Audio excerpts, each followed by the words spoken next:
Candace! We're here! Has everyone arrived? Everyone is already waiting inside. Well, what are we waiting for? Let's join them! Please, wait a moment. Before attending the meeting, I hope you can promise me one thing. What do you need? Promise me that you won't commit to anything too reckless. What do you think? Okay.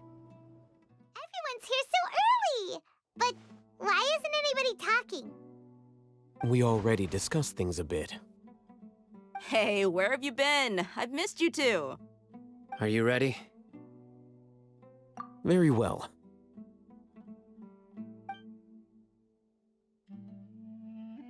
Are you sure this is gonna work? I gotta admit, it's bold. Color me impressed. It's worth a try.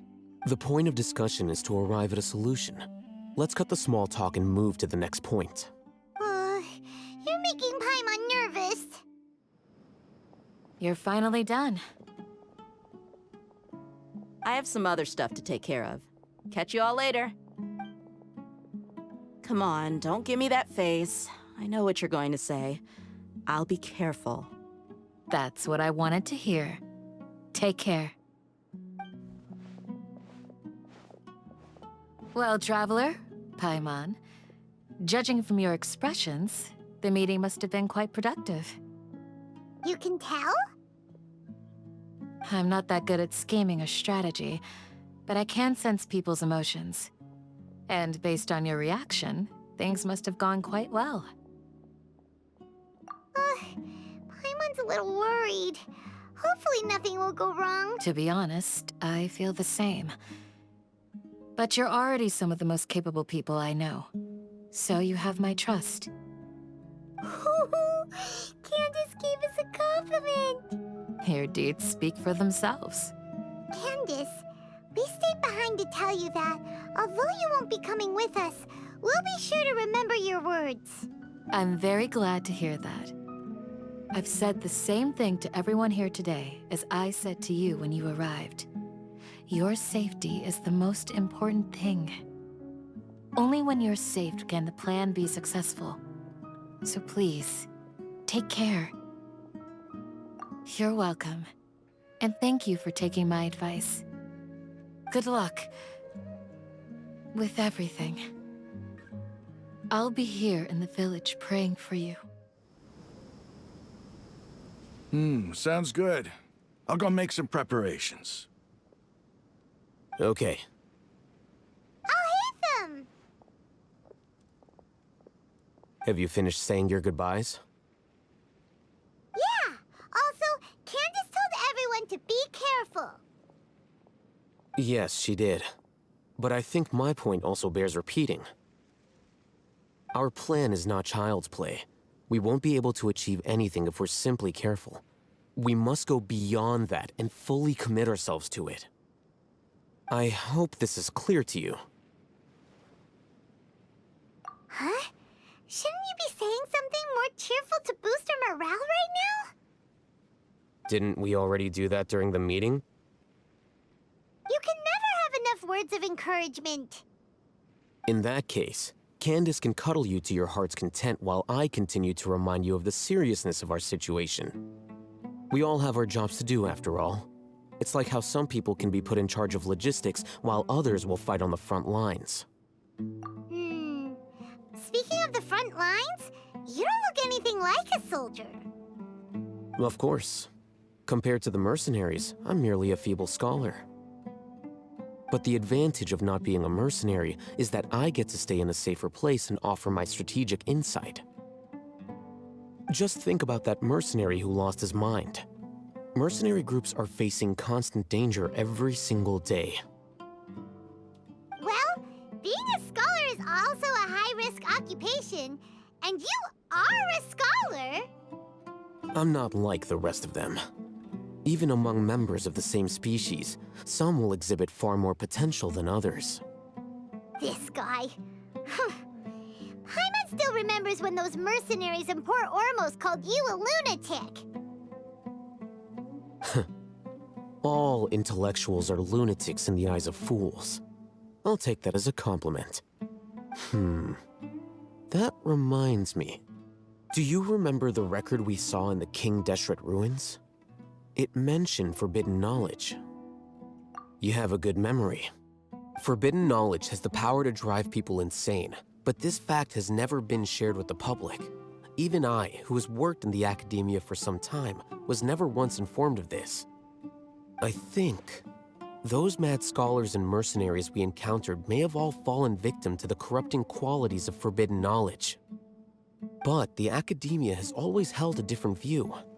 They've always believed that symptoms of madness are a side effect of human contact with divine knowledge as mere mortals. Come to think of it, perhaps the academia has also never understood the true nature of forbidden knowledge, and thus always approached the issue from the wrong direction. The Withering, Elazar, and the sandstorms. Don't you think what is happening right now across Sumeru is rather similar to the forbidden knowledge pollution that occurred in the desert thousands of years ago? But Paimon thought that Irminsul's disease is what caused the withering and the sandstorms. At least, that's what Tainari told us. Wait a second. Could it be that? Ah, you've connected the dots. The cause of Irminsul's illness may precisely be the pollution from forbidden knowledge. But if that's the case, what should we do? This is huge! Wait. Why do you think Lesser Lord Kusanali would have a solution to this situation? You mean, it's related to the scene you saw when you passed out in the Avidia forest? That whole, the world forget me thing?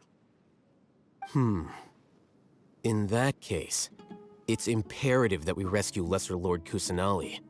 Only by working with her to save Irminsul can we completely resolve the problems Sumeru currently faces. To make sure we're still on track, I would like to check on the state of some of our preparatory work.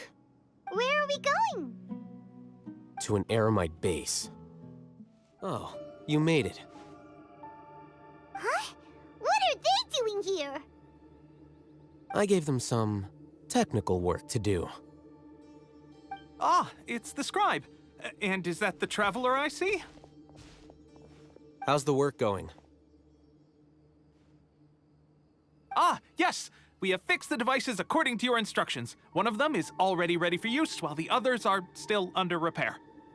Aren't those devices for can knowledge extraction? What are you doing with those? Look here. Huh? More can knowledge? Are you going to put more weird stuff into her head again? What's that look on your face? Are you scared? Paimon's a little scared, but very, very furious! That's an interesting response. Anyway, we're not going to use this just yet. As I mentioned during the meeting, this knowledge capsule contains a decree I drew up in the past. The academia should also have their own copy. And according to the plan we just came up with, Traveler, I want you to record something into this capsule. Do you believe we can save Lesser Lord Kusanali? Good. Conviction is the most important part of all of this. Now, please get ready and put on this device. You want us to record our conviction into the knowledge capsule? Yes. Paimon is still really worried. I understand, but trust me, Paimon, this is something we have to do. It's best if you can do as I say. Because, to achieve this impossible task, it sounds like you'll need to fool your own heart first. Although it may feel like a trick, self-encouragement may be the most important tool we have. Paimon can see the point you're trying to make. Imagine this. We have orchestrated our plan and successfully rescued Lesser Lord Kusanali. As a result, we have changed Sumeru's entire political landscape. Everything went without a hitch, and everyone recognizes and praises our achievements. Now, open your eyes. Here. What's this? Read it out loud.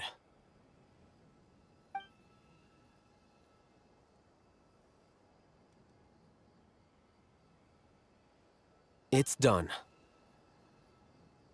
Is your head okay? Does anything hurt? It's just a recording. There should be no negative effects. But what was the point of doing this? Paimon doesn't get it. And that's perfectly fine. In any case, these capsules aren't meant to be used by you. Huh? What do you mean? Have you forgotten? Our plan needs to account for those who have long relied on the Akasha.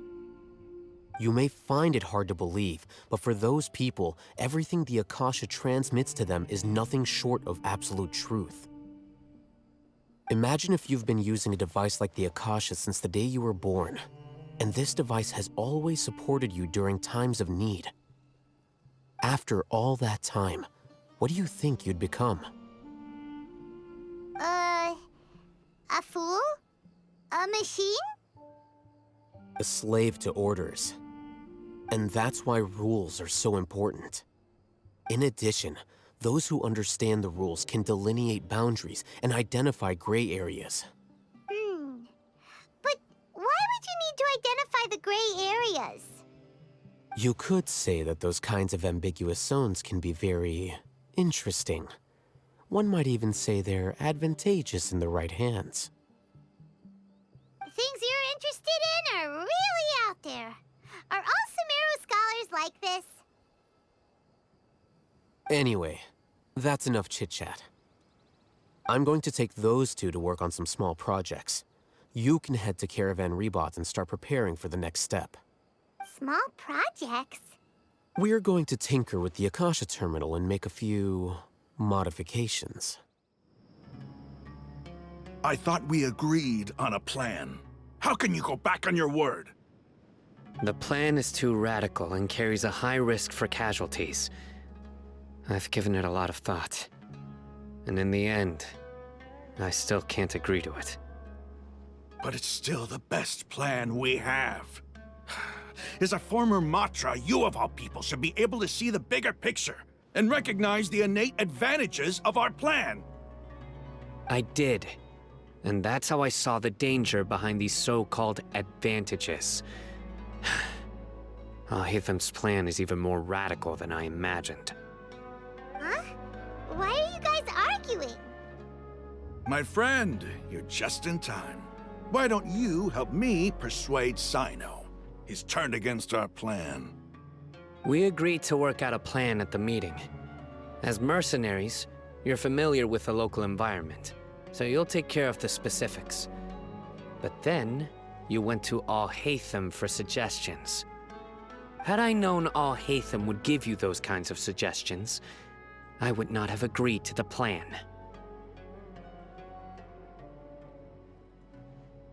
Look, you already know that we're all on the same side here, don't you? Mercenaries place a lot of importance on their bonds of friendship, but also will not hesitate to make sacrifices if they deem the situation to be sufficiently dire. I'm sorry, but as things stand, I can't accept your principles. Seems you really do understand the ways of the desert. Traveler, Paimon, this is also something you should know. Ramon's plan is to have me work with the Caravan Rebot guards in my capacity as a Matra. We will arrest the mercenaries and escort them into Sumeru City. Wait, how can we work with the guards? We can't get through that wall easily, remember? Caravan Rebot would never let so many unregistered members of the Eremites enter Sumeru City. My plan will clear us of any possible suspicion, and also let us enter the city as a big group. There is no better way. That also sounds like something Alhaitham told you. Am I right? Doesn't Alhaitham know how dangerous this plan is? Of course he does. He told me. There is no perfect plan, but this can get the job done. He also said that with the help of Sino and the Traveler, our chance of success would increase significantly. I never blindly trust anyone, and I've always had a good eye for people. I think he made a number of valid points. It's my own choice to trust you. If I make the arrests alone, I can control myself and prevent you from getting hurt. But I can't guarantee that kind of discipline from the guards. To make the whole thing more convincing, you'll need to resist to some degree. Casualties are inevitable once push comes to shove. I'm okay with the deaths of enemies. But now that we're allies, I'm against the meaningless loss of our own. I can't believe a Matra would actually care about us. I've lived a hard life, and I can say that people like you are hard to come by. I've always treated my allies with honesty and respect. They have the right to know important things like this. Now you're making this hard for me. Hey, is there something we can do to help? I knew you would say that. We can help fight some of the mercenaries, which should reduce the number of times you'll have to struggle directly with the guards. That should help at least a little bit. Sino, on behalf of my people, I thank you for your kindness. But this is a mission we cannot turn our backs on. We strongly value the lives of our friends, but the goal we are about to achieve is even more important. We have no fear of casualties, because we crave the spoils of victory. So please, lend us your support. We will show you the determination of us desert dwellers. Well, now that you've put it that way, I can no longer refuse. But remember, you need to follow the plan and not do anything reckless. Candace made it very clear that we can only achieve our goals if we can ensure our safety. Since you and I both recognize the significance of this operation, there should be no more animosity between the followers of the Dendroarchon and those of King Deshret. Everyone's life is equally important. Okay, you have a deal. Let's do this for our shared dream. The guards should be stationed in the courtyard nearby. You can find them there. Guards! General Mahamatra! To what do we owe the honor? Keep your voice down. This is a secret operation. I'm going to arrest a large criminal gang near this location. According to the Academia's Guide and Regulations on Secret Operations, I have the right to ask for the cooperation of Caravan Rebot. Ah, of course, of course. Mahamatra Sino's order is the Academia's order. Just let us know what you need. But who exactly are you planning to arrest, and how many people are you expecting? Depending on the scale of this operation, we may need to report it to our superiors. They're a squad of Eremites whose number is comparable to Ain el Akhmar in Port Ormos. They're involved in the theft and resale of supplies from the Academia. As many as Ain al-Akhmar? This should definitely be classified as a joint operation. Then I suggest that you report this to your superiors as soon as possible, and treat it as a top priority desert operation. I will need personnel. Got it. Please wait a moment. I'll contact them immediately.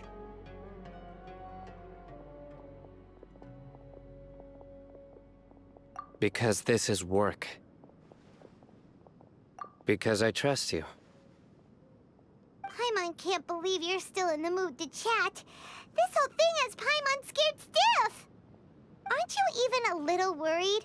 What if these guards already know that you have betrayed the Academia and are no longer their General Mahamatra? Even if that guard doesn't know, their superiors might, right? We discussed this, remember? The Caravan Rebot operation is of great importance. But don't worry, the guards there shouldn't know that Sino has stepped down. How can you be so sure? First, the other Matra still don't know why Sino has left, which proves that the Academia has been covering up the matter. Second, this is a crucial moment for the Academia's God creation plan. If something were to happen to the General Mahamatra, it's bound to attract a lot of unwanted attention. No matter how you look at it, they don't seem interested in sharing the news of Sino's departure. A reasonable inference. I agree. Which brings us to our next issue. I'm sure some of you have been wondering if the prediction function of the Akasha will affect our operation. The Akasha is still in operation, so I must remain on high alert. Actually, considering the power of the Akasha, it's quite strange that it hasn't already tried to interfere with my actions. I've given that a lot of thought. For now, I don't think you'll need to worry. If you remember, when you first came to Aru Village, all your actions and routes were predicted by the Akasha. It even gave that information to those who kidnapped the village keepers. But things like that never happened again after we met up with the Traveler. That's true. But why? Look at it from a different angle. Why do you think the Akasha will predict your actions? Because my personal data has been entered into the Akasha. That's true, but the key to this question is, how well can the Akasha make predictions about a person? Haven't you ever thought about it? Just how can it do this in the first place? Because the Akasha controls the entirety of Sumeru. The Academia firmly believes that all human actions can be explained through logic. By sorting and analyzing entered data, the Akasha can derive behavioral logic and predict the actions of those who fit an existing logic model. However, at the risk of sounding like an advocate for fallacies, can everyone truly be considered logical at all times? Emotions are part of our behavioral logic, but can you guarantee that every experience of the same joy or pain would be equally intense? How can our feelings and opinions be predictable down to the letter in every single instance? Sino, in the past, you've always worked alone. In the absence of another person who could sway you or your thoughts, the Akasha could produce predictions that were similar to your real-life behavioral principles.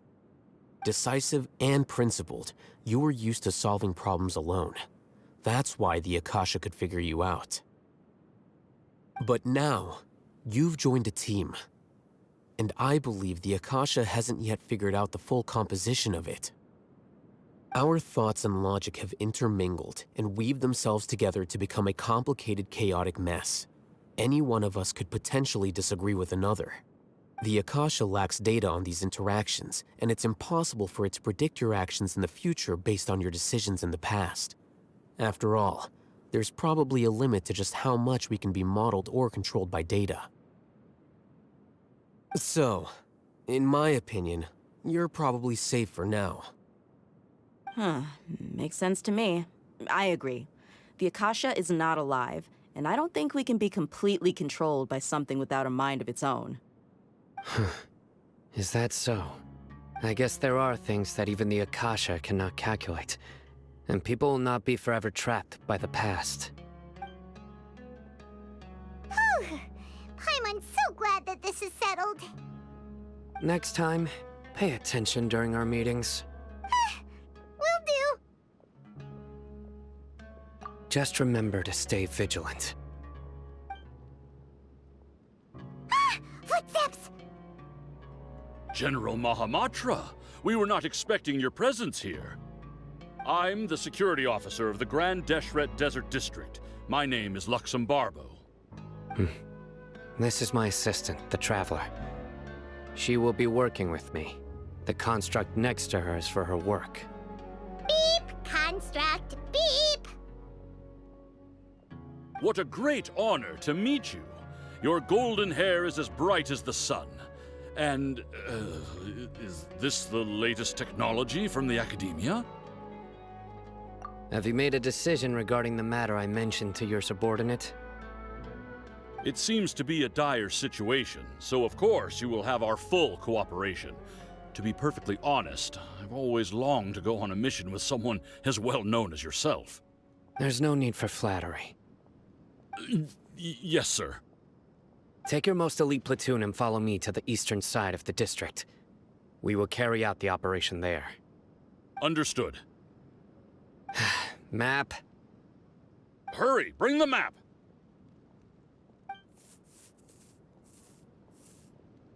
In 2 days, we will engage Rahman's Eremites and capture all of them. Any questions about the time or location? None at all, sir. Good. See you then. Yes, sir.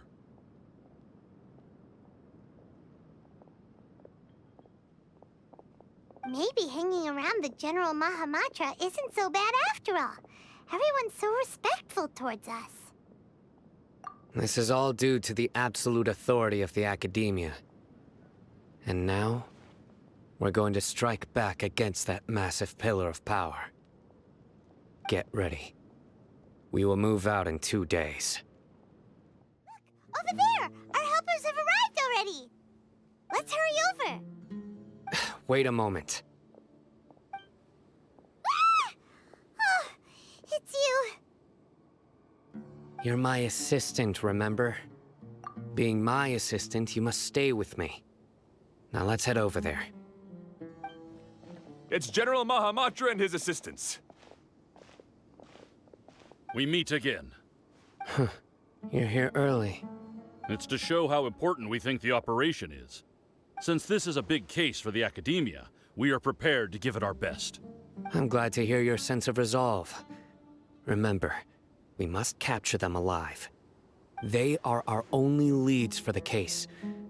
If they die, we will be unable to continue the investigation. Understood. Everyone! The Eremites are approaching from the west! Make preparations and be ready for combat. Halt! Oh?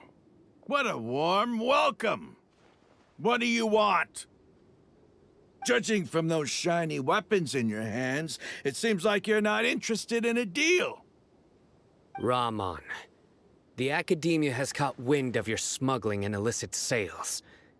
If you value your life, I advise you to surrender. Who are you supposed to be? A Matra from the Academia? I can't believe you came all this way just to catch us. I'm not here to talk. Oh. Nobody's given me this much time of day since I became a mercenary.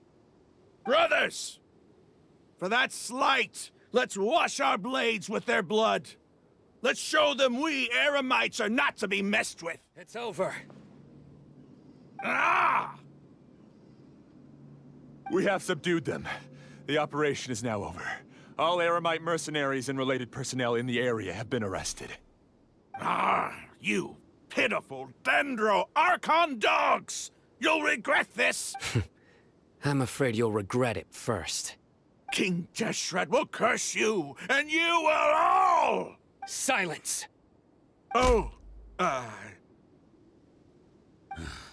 Restrain them and take them back to Caravan Rebot. Count their numbers and send them to the Academia as instructed by the General Mahamatra. Yes, sir!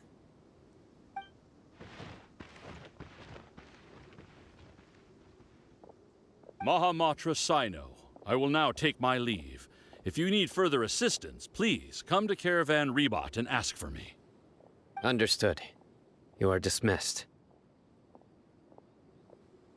There they go. Let's talk elsewhere.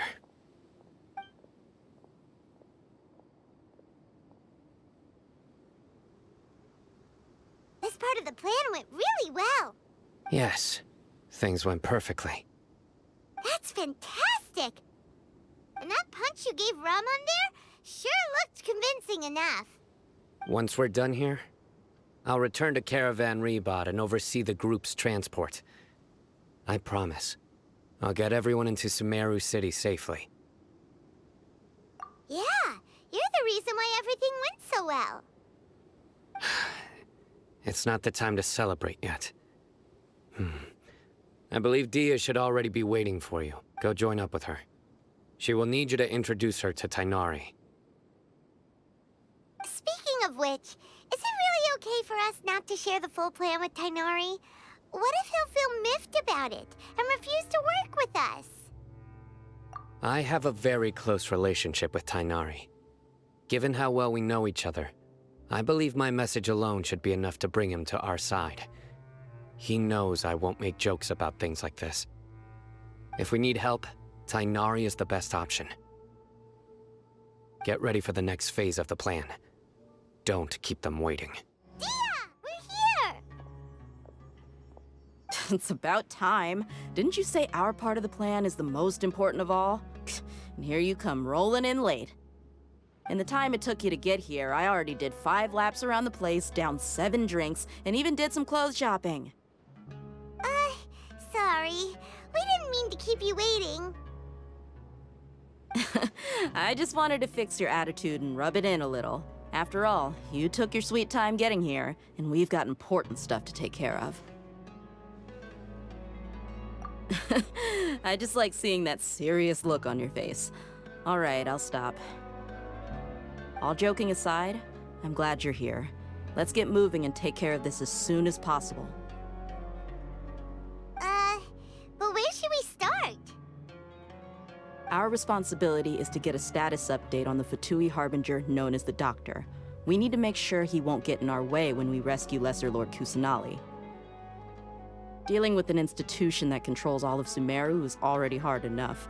If the Doctor were to crash the party, it would be next to impossible for us to achieve our goals. Yeah, we sure don't want him showing up. Ooh, he really gives Paimon the creeps. Right? Hearing his name just reminds me of those stuffy old geezers in the academia. I'd rather not have to deal with someone like that. According to the plan, we should first go to Pardis DI and ask for Forest Watcher Tainari. If all Hatham and Sino's sources are solid, then we can be sure that Tainari still has the Academia's trust. So, we'll find Tainari and convince him to get us the latest intel on the Doctor. Then, depending on what we learn, we'll make any necessary adjustments to our plan. The sages have placed spies everywhere on the other side of the wall. I'll follow you as a bodyguard. You should be honored. I don't offer my services to just anyone you know. But Paimon thought mercenaries would do anything for Mora. That's certainly true. But when multiple employers are vying for your services, you should always go with the best offer. Let's see. If I were to charge you a bill, I guess I can apply a discount. How much more do you want? Paimon's not sure we can afford it. How much do I want? Hey, how about paying me with a smile? What do you say? I haven't seen you smiling much recently. If you ask me, someone like you must look lovely when they smile. Come on, give me a smile so that I can be less worried. Looking good!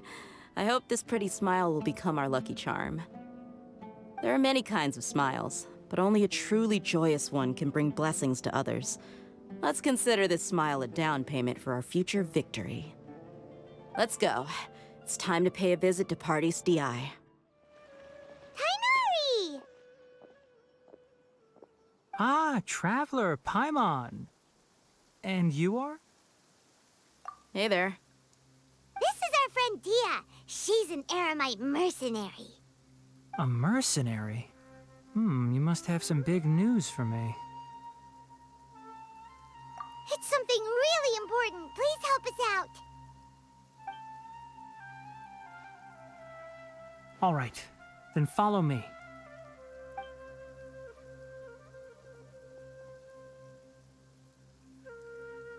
This place is better. We won't be disturbed by any passerby. Okay, what is this important thing you want to ask me?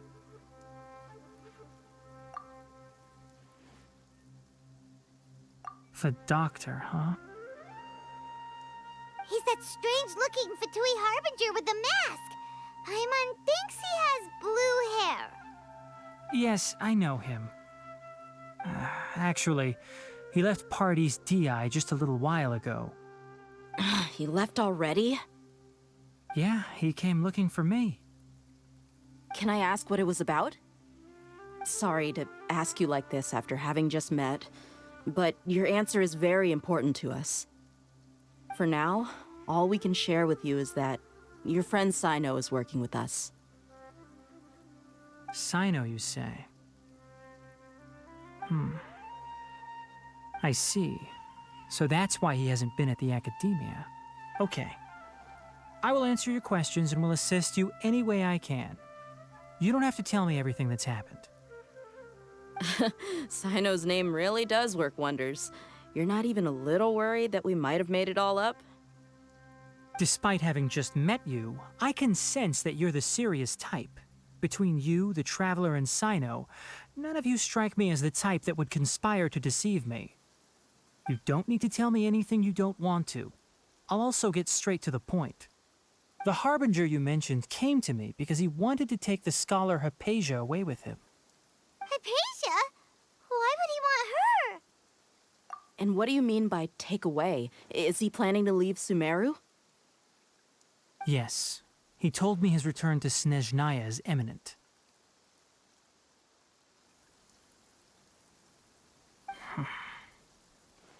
So you mean...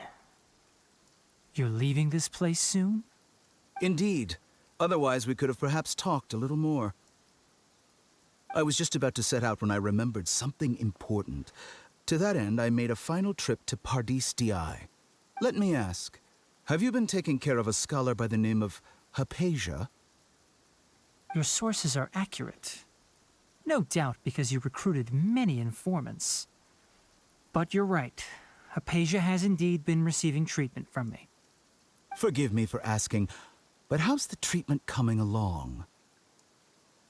Given the way you're asking, I assume you have something to say. Since you asked, I'll be frank. I would like to take Hypatia to Snezhnaya.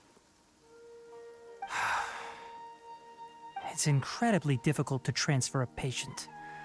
As a scholar yourself, shouldn't you at least be aware of this? Oh? I can't believe your utter lack of faith in me, to the point of even questioning my general level of knowledge. How unbefitting. Well, you're the only one who's ever made such a request. I have my ways of keeping her safe during the journey. In addition, I can also promise that under my care, Hypatia will receive the most advanced and effective treatment. I will personally supervise her treatment and see to her recovery. Would that be agreeable to you?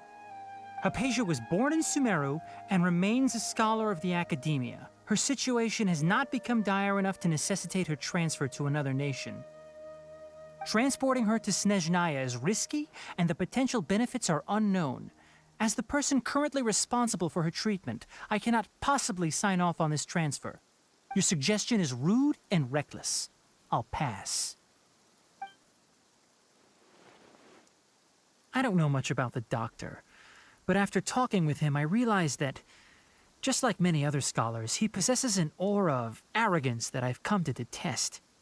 It's not so much that he's looking down on others, but more that he's so confident in himself and his abilities, to a point of near insanity. I would never refer a patient to someone like him. I prepared myself for a protracted battle of wits, and was really surprised to see him just give up on the topic. Still, his reaction really concerned me.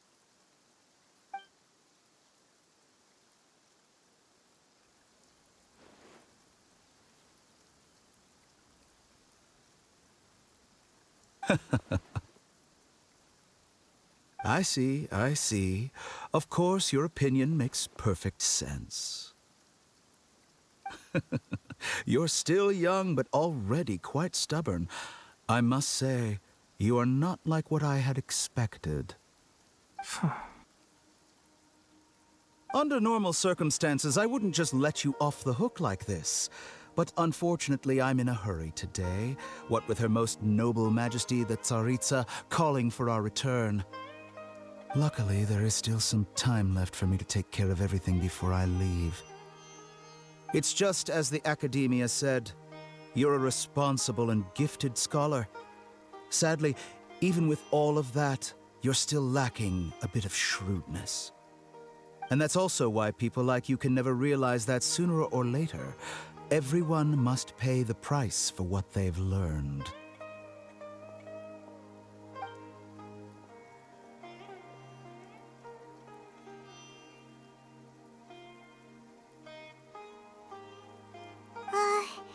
Paimon can't help but feel like he's hinting at something unpleasant. He asked a question, yet didn't care for my answer. Perhaps I'm nothing but a talking rock in his eyes. He never came off as malicious, but an utter lack of compassion permeated throughout our conversation. From his tone, I can sense that he's always looked down on others. I can barely believe it myself. But if that's true, the situation will be in our favor. I don't think I missed any details. Frankly speaking, I don't want you to do anything too risky. Now that you know a little more, it should be easier for you to stay safe. Sorry we can't tell you everything. We appreciate that you helped us anyway. I won't forget your kindness. It's okay. I have an obligation to do so. To be perfectly honest, all of this may have started because of me.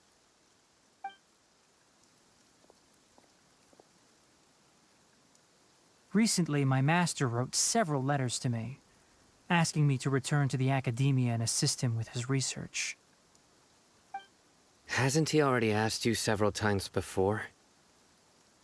Yes, but there's something off about this most recent batch of letters. The handwriting and tone are both familiar, but some details have been omitted.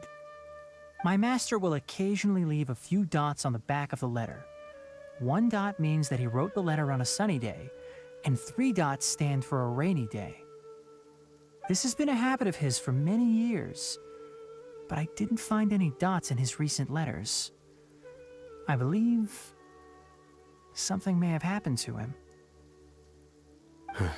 I get it. Since you are always at Gandharvaville, you would like me, someone already working at the academia, to investigate this matter, right? I'd like to ask you to do that for me. If you can keep yourself safe, please withdraw immediately at the first hint of danger. I can do that, but I have a feeling it won't be that simple. The academia has been working on a big project. I'm not quite sure what it is, but your master might be involved with it. If the higher-ups really are hiding something, then it will be difficult to remove myself from the situation once the investigation starts. If the situation becomes critical, I'll leave the academia. If you don't see me there for an extended period, that's your cue. All right, we've got a plan. I'll stay at Gandharvaville to support you. If that scenario comes to pass, you must be extra vigilant. And be wary of any messages or direct requests from the academia. I must say, I didn't expect a warning like this from the General Mahamatra.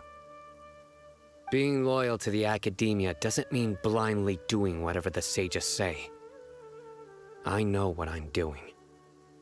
On that note, aren't you also being quite distrustful of your alma mater? The academia, yes, but my master is a man of integrity. Even when I was a student, I was worried he'd get in trouble for sticking to his beliefs. I suppose he's lucky to have lasted so long. But in the end, it still caught up to him.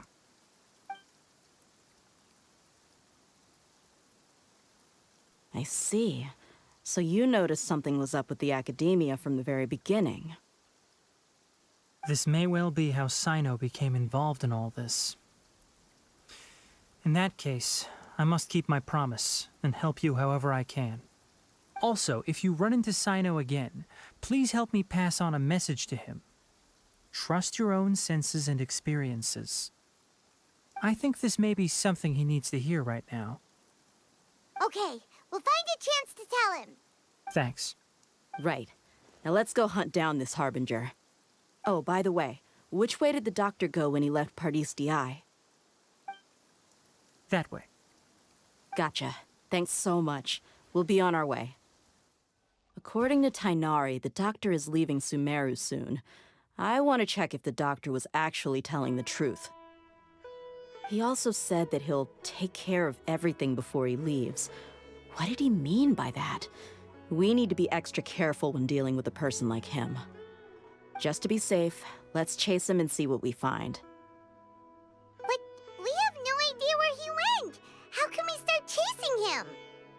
We'll do it the mercenary way. I'll find leads as we go. All you have to do is just follow me. That Harbinger may have tried to cover his trail, but he still left some traces.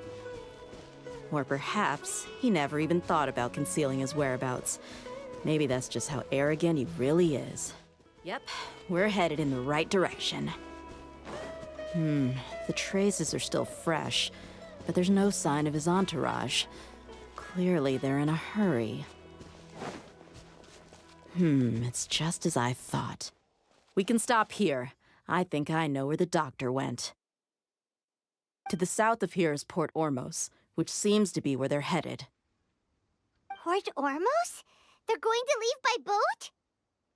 That's right. Let's go to the port and have a look for ourselves. Look! Fatui soldiers! Thanks to Dia's tracking skills, seems we found the right place. Shh! Don't draw their attention. The port is crawling with Fatui soldiers. Let's keep going and see what we can find. Now this is a proper farewell ceremony for a Snezhnayan Harbinger. The Lord Harbinger is leaving. I've still only seen him once or twice. I used to hold a position in our homeland, and back then, the doctor spoke in a very different way from the way he speaks now. Maybe the way people talk in Sumeru has rubbed off on him? It's always like that when you spend too long away from home. When he gets back to Snezhnaya, perhaps it will also take him some time to get used to the life there again. Huh? But, sir, that can't be right. No, I remember it like it was yesterday. Both his expressions and tones are now very different. Also, for some reason, he seems like he's all smiles now. You must be mistaken. Nobody's supposed to look happy when they're on a business trip.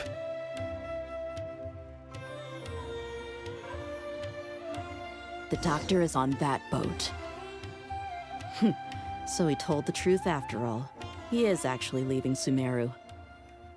Let's get closer and find a place to hide so we can observe him. This place will do. We can hide here while we keep an eye on the boat.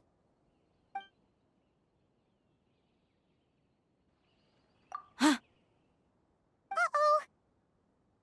He saw us. Huh? Is he waving at us? It's time to say goodbye. Wait, is he the only person on the boat? You mean there's nobody with him? And where are all the soldiers we saw in the port just now? They were all here just a few minutes ago, but now they've vanished. So this was a trap. Wait, don't tell me that. Luckily, there is still some time left for me to take care of everything before I leave. Oh no. They might be after Hypatia. Let's get back to Party DI. Huh? What do you mean? I'm afraid that she's seen something that she wasn't supposed to see. If I were the Fatui, I would also try to take her away. And if I couldn't... Oh no! Are you saying they're going to kill her? Let's go! Paradis Di is not a place you Fatui can just show up and do as you please. I believe we've already made ourselves quite clear. Our superior gave us permission to search for and collect medicinal herbs in Paradis Di for research purposes. But you've been in Sumeru for some time already. I find it coincidental that you chose to only come here today. Even the Grand Sage himself may not have the right to question our research, much less an ordinary scholar like yourself. I've done my duty to inform you. Don't make things difficult for yourself. It would seem that my words have fallen on deaf ears. You can keep trying to deny it, but coming to Party's DI now? I'm pretty sure you're not just looking for herbs. With all due respect, your baseless speculations will only lead to unnecessary trouble. Well, you only have your Harbinger to blame. He knows nothing about keeping a low profile. I may be staying at Party's DI as a scholar, but that doesn't mean I'm no longer a forest watcher. It is still my duty to protect the peace and safety of the scholars who have contributed so much to Sumeru. Then it seems our conversation has hit an impasse. No one will lay a hand on you, Hypatia. Not on my watch. Tighnari, are you alright? I'm fine. These Fatui have really crossed the line. Time to teach them a lesson. We're not getting anywhere. Traveler, Paimon, please go to Hypatia. We need to make sure they don't try to sneak around and attack from behind. Got it. Hypatia's still here. Doesn't look like anyone's broken in.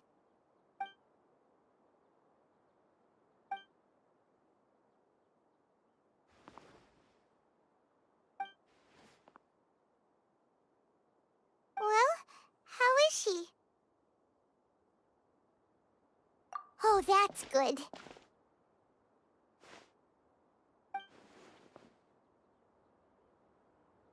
So, you think this is over?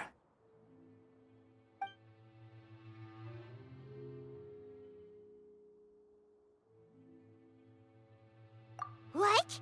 The Balladeer is here?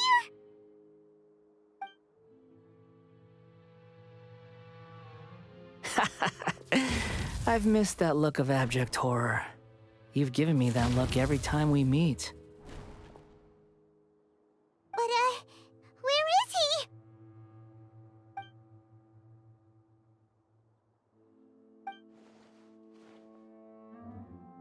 I can hear all of your thoughts, you know.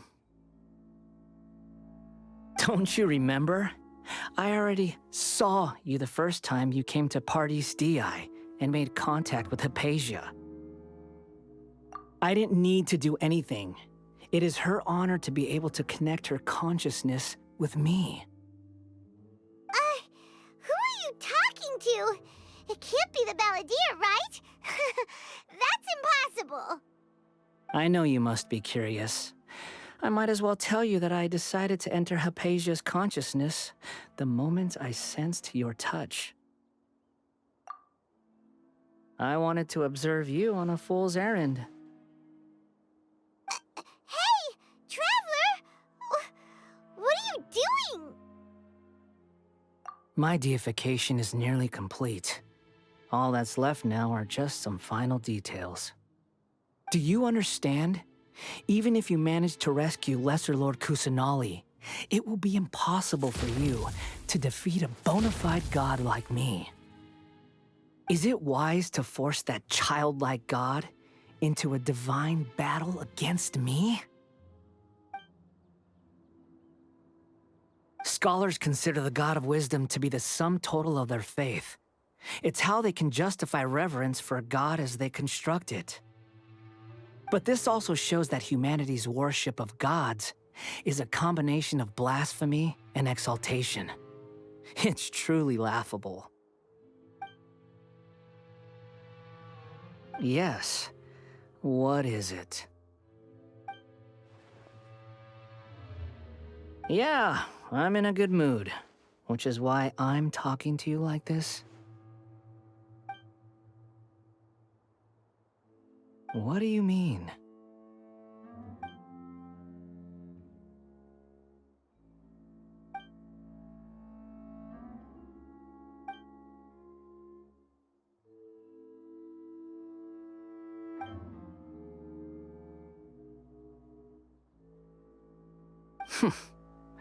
Those words almost make you sound like a friend who actually cares. But you're wrong.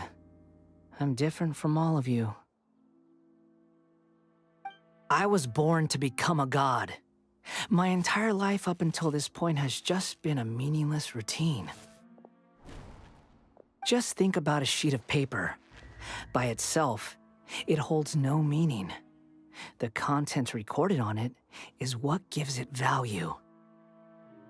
All I had recorded down before were some painful memories and boring human feelings. Such senseless drivel should have been erased a long time ago. Indeed, to me, the sight of you fools in your futile struggles is far more amusing. Tell me, just what has this world done for you to protect it with such zest and conviction? I'm connected to your consciousness, so I can hear what you're thinking and sense the depth of your determination. This is a good conversation we're having, so here's a word of advice. Let go of your misguided guardian complex. You know nothing about the truth. It'll be for your own good, as well as everyone else's. Humans are a species that can only find bliss in ignorance.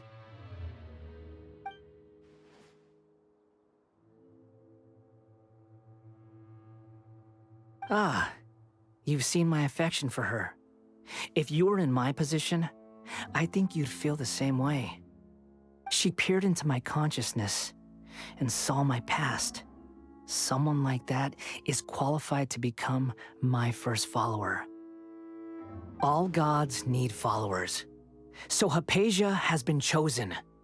Her appearance heralds my imminent arrival at the throne of divinity, while her worship shall become my glory. You're doubting me again? No matter. Soon, you'll know what kind of authority you're challenging.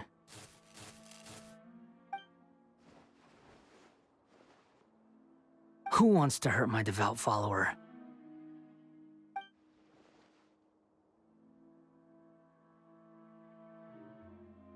The doctor wants to hurt my first follower?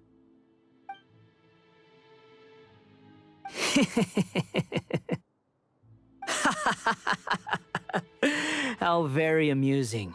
Has anyone ever told you that you're not good at sowing discord?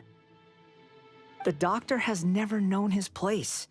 Even now, the puny human thinks himself capable of interfering in the business of the new god. You're still too naive if you think a few words will be enough to convince me to destroy the doctor. But I'm willing to give you a gift, just like my expression of affection towards Hypatia. It is an honor for you to be able to stand here and speak with me. As my listener, you will be rewarded.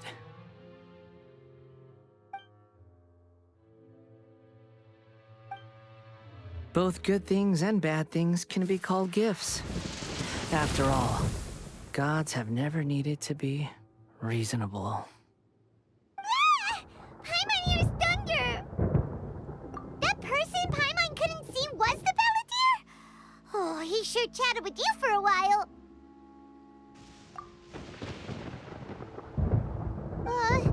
Where is the storm headed? That means anyone outside is in danger! Let's go! Tighnari and Dia still must be fighting! Oh! Have the Fatui retreated? Hey! What happened to you? He's hurt. I'm fine. Don't move. I've seen Eremites get struck by lightning before. You need to rest. Struck by lightning? We were fighting, and just as things started looking grim, the weather suddenly became extremely strange. Lightning started attacking everyone, almost as if it were alive. Luckily, there were only two of us, and both of us were nimble enough to dodge most of the strikes. There were a lot of Fatui, though, and they were being torn to shreds by the bolts of lightning. With that, all the Fatui soldiers were forced to retreat. Why are you sorry? It's all right. I'm sure you also never expected this to happen. Don't blame yourself. My wound aside, you look like you've seen something unpleasant. Is Hypatia all right?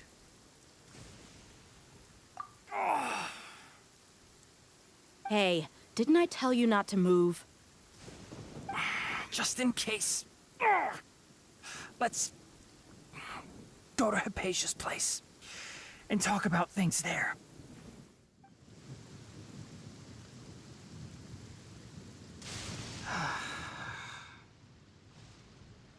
Thank goodness she's fine.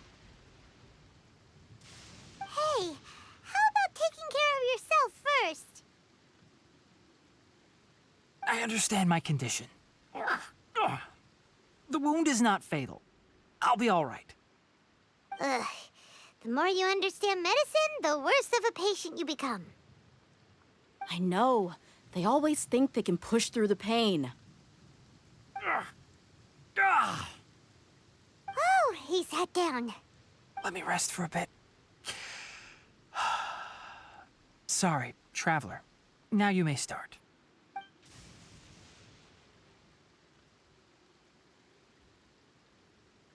So that's what you were talking to the Balladeer about? Oh, Paimon can't believe what he's thinking. The Academia's God creation plan. How ridiculous. That sounds, ambitious, I guess? Anyway, this is all way beyond me. As long as I can enjoy every day with a drink in my hand, tasty food in my stomach, and a good night's rest, that's enough. I'll only work when I have to. I must be the least ambitious person who's ever set foot in Party's DI. Don't say that. I haven't even thanked you for your help back there. Don't mention it.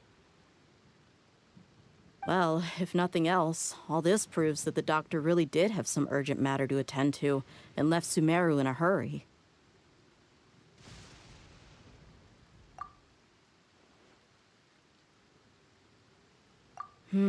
Maybe the Fatui want to cover up some secret of the Balladeer. Is that why they tried to seize Hypatia? You said the Balladeer claimed that Hypatia has seen his past. So, what could be there? Have you noticed?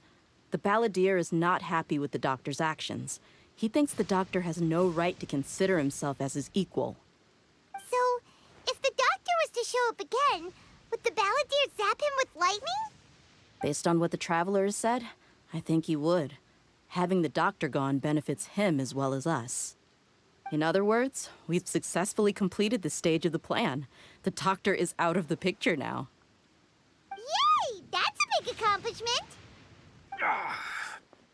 I'm also happy for you.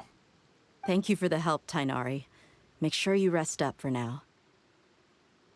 Yeah. All right. Okay, that wraps things up for us here at Party's DI. Traveler, it's about time we rendezvous with the others at the Grand Bazaar. Let's continue to keep a low profile. You can head there once you're ready. All right, everyone is here. How did everything go? Any luck with your missions? Let's report back one by one. I'll start first.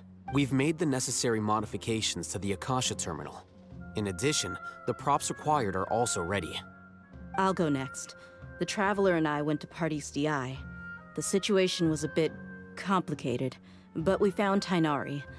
Unfortunately, he was wounded during a fight. Who was behind it? Well, that's the tough part. What should I say, Traveler? The Fatui or the Balladeer? After some back and forth, we confirmed that the doctor has left Sumeru by boat. He has something urgent to attend to back in Snezhnaya. So, we've successfully removed the doctor from the picture. Also, Tainari's already resting, so he'll be okay. Good. Oh, Tainari also asked us to tell you this message. Trust your own senses and experiences. All right. I'll remember that. Everything also went smoothly on my side. The Eremites should have arrived at their destination by now. To avoid alerting the quarry, they will stay there for now. I can't believe you actually got so many Eremites into Sumeru City. It's all thanks to Rahman and his brave team, as well as their bold strategy. It appears to have been very effective. I'm glad to hear it. Well, is that everything? Okay, this meeting is adjourned. Huh? Wait, you mean that's it? Well, what else is there to discuss? Shouldn't you end with some words of encouragement? You know, to fire us up now? Personally, I'd rather we all go home and get some rest. I'll hate them. Ugh. Oh, and if you wanted someone to say something to that effect, then I must reiterate that I'm here to strategize and not to lead. So you should find someone more suitable to do that. But I thought all of you academia big shots were great speakers. Then I should remind you that I'm the scribe. I know that. So what? A scribe is responsible for recording meetings, not speaking. Fine, whatever. Well, Sino doesn't seem to be much of a talker either. I guess that leaves it to my employer. Employer? Yep, the Traveler hired me. That's right. So come on, boss. What do you have to say for the team? Yeah, say something to boost morale.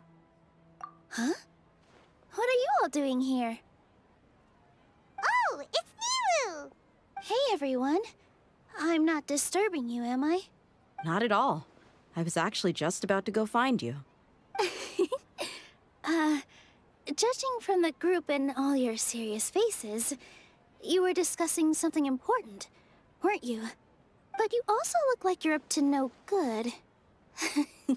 Seems pretty interesting.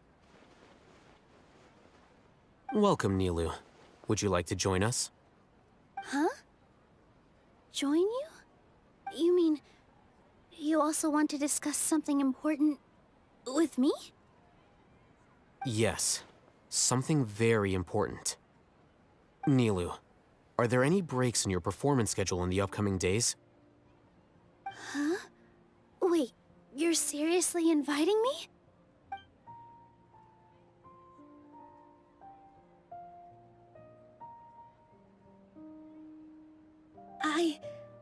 I can't believe my ears. You are truly the bravest and most passionate people of Sumeru, well, that I've ever met. Ahem. Oh, right. The Traveler and Paimon are not from Sumeru, but you are awesome as well. That's right. I must admit that I'm a little scared. But I'll try my best for Lesser Lord Kusanali. If I can somehow use my abilities to help you, then count me in. Remember, believe in yourself. Okay. I'll get my friends at the Grand Bazaar to help us tomorrow. Just remember not to say too much. Be discreet. Yep, you got it. All the preparations are done. Now, can we finally conclude this meeting? So, have you thought up what you'd like to say, boss? Yep. It's a grand plan and we're all super awesome!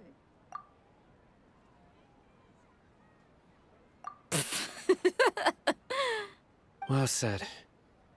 A good night's rest before an operation can be the difference between success and failure. Thankfully, I've had my place to myself recently. It's been nice and quiet. Huh?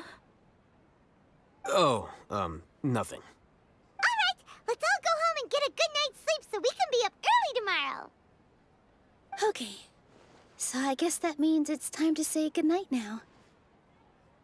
Yep, good night, everyone! Today is the Academia's Nia Garbaha Day. We can finally put our plan into action. Alhaitham should be waiting for us. Let's go to the Academia and find him. Hello, you two. Sleep well? Not really. Paimon got too nervous thinking about today and didn't fall asleep until the sun was almost up. What about you, Alhaitham? Naturally, I slept just fine.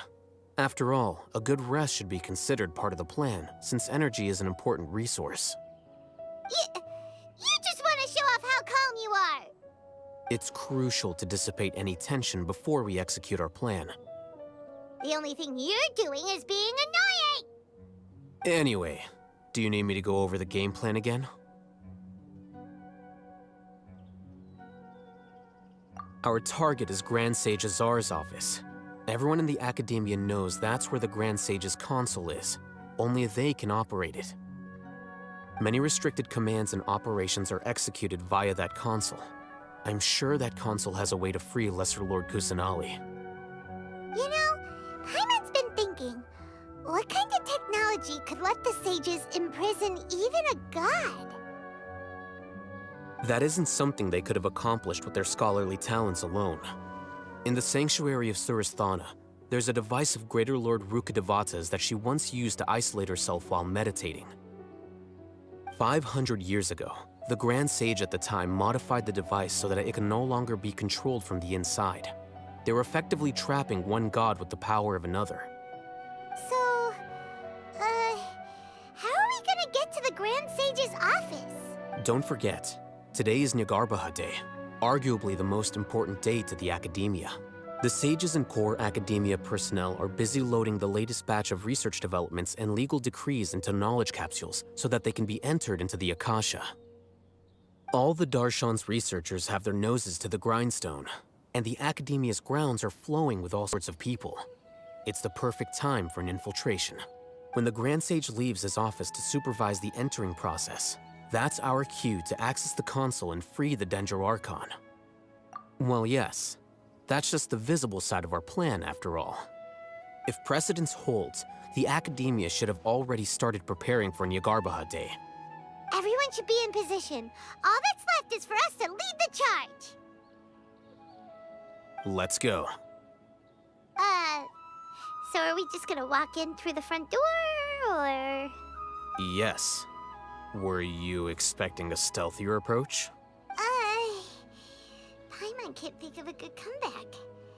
Alright, it's all on Alhaitham if things go south.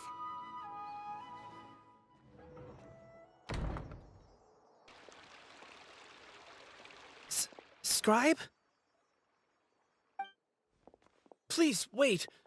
Are you Scribe Alhaitham? That's me.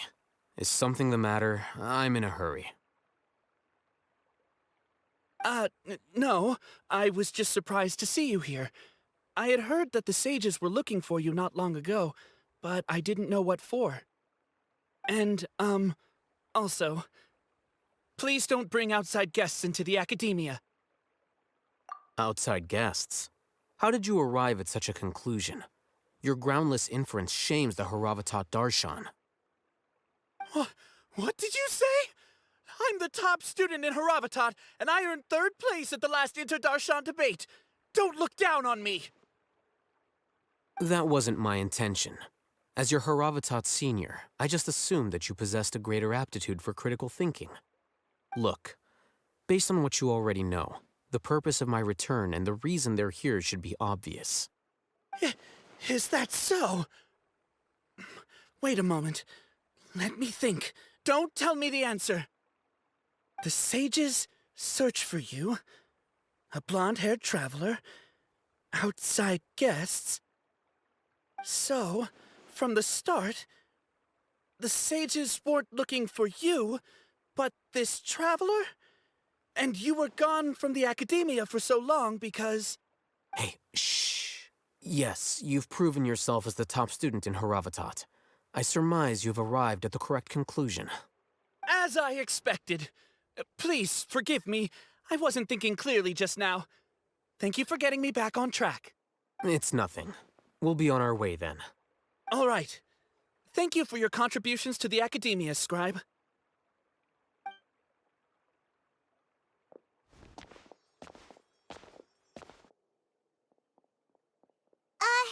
What the heck just happened now? What did he just guess? I'm afraid I don't know either. You have no idea? Mm-hmm. He convinced himself of whatever truth he came up with. That is the so-called pride of a scholar. If someone questions their academic facility, they will instantly feign understanding to keep up appearances. Nowadays, the Academia is rampant with this type of scholar. Their obvious farces of intellect only serve to highlight themselves as fools. Wow, so there are special ways to deal with smart people. We don't even need to make up our own excuses. We shouldn't waste any more time. It would be problematic if we missed our window of opportunity. Let's go. Is this the Academia's library?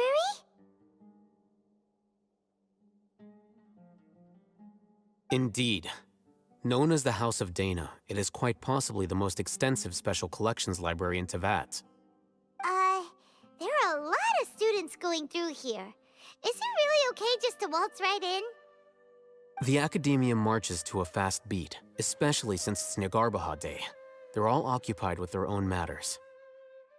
Just act natural. Now, hurry along.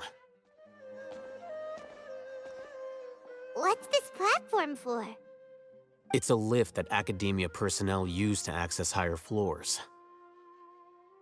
Are we gonna take it then? The Grand Sage's office is up there somewhere. No, not right now. We can't guarantee that we won't run into the Great Sage. Let's step back and observe for now.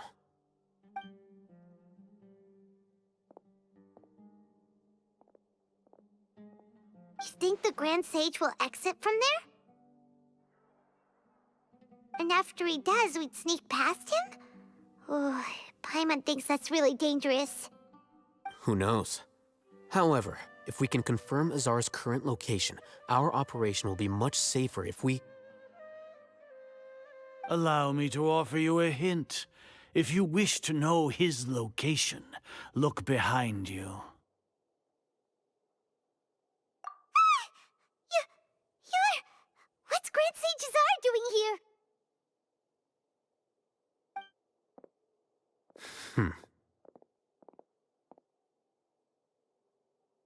Do not tell me you believed the Academia would not grow suspicious of you after such a prolonged absence, scribe. An eyewitness had informed me of your whereabouts, so I came to personally welcome you. Great Sage, I didn't expect you to care so much about me. I'm truly flattered. I'm sure. But compared to you, I am far more interested in these two unexpected guests. You are the Traveler and Paimon, correct? It's a pity that only now have I been afforded the opportunity to formally meet two of Sumeru's most esteemed guests. I do apologize for my lack of decorum. Excellent.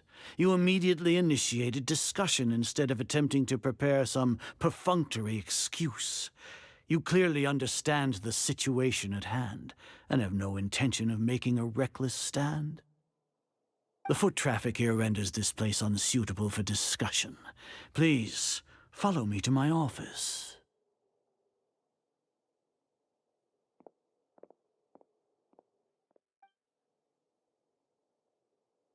This place is crawling with guards. There's no way out for us.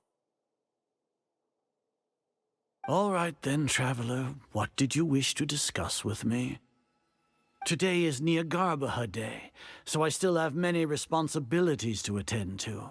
There is little time for idle chit-chat before I detain you all. You seem to know quite a bit about our endeavors.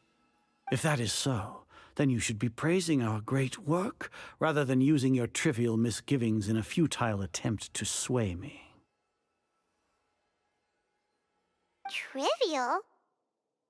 Then tell me, what do the Fatui want from me? Worthless. Those are all completely worthless. Benefits, divine power. These materialistic words do nothing but debase our great work. Creating a god. Yes, we are using human wisdom to create a god. If humanity cannot attain omniscience and omnipotence, then we shall create a god to reveal them. This is the pinnacle of human wisdom. We shall regain a god's guidance at long last.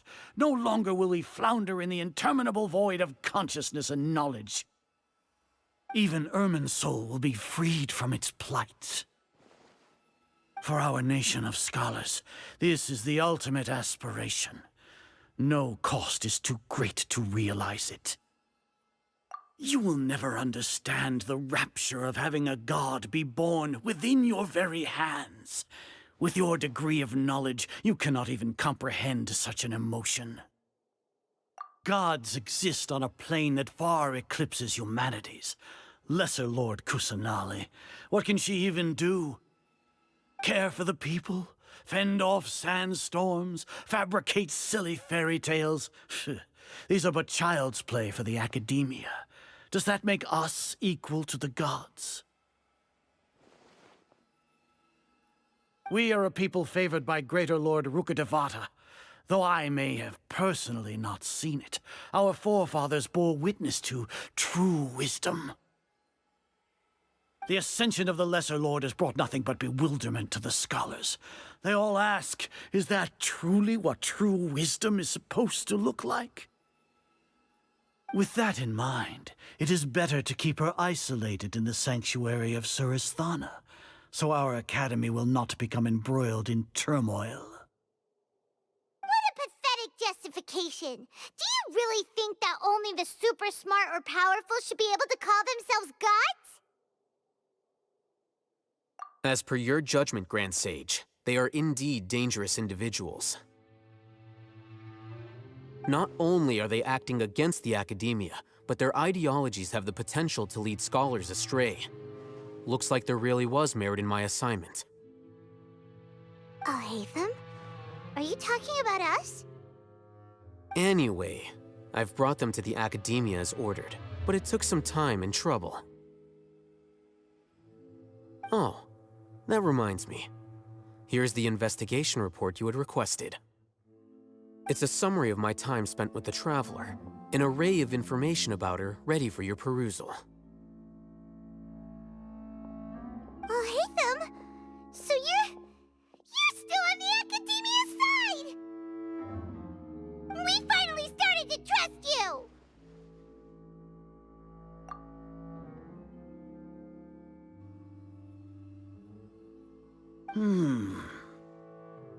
Excellent. Detailed contents with no errors. I would expect nothing less than an immaculate report from the scribe. As it is Niagarbha Day, I'll enter the information on you into the Akasha. Surely you know what that means. We'll be monitored, just like Sino. With the Akasha's calculation prowess, all of your actions will be predicted with an accuracy of at least 98%. Furthermore, your data will be updated in real time whenever new information presents itself. To put it into words you can understand, wherever you go, you will be walking under an invisible leash. This is Sumeru's greatest penalty for dishonest persons. Are you not familiar with the concept that great responsibility begets an equally great suspicion?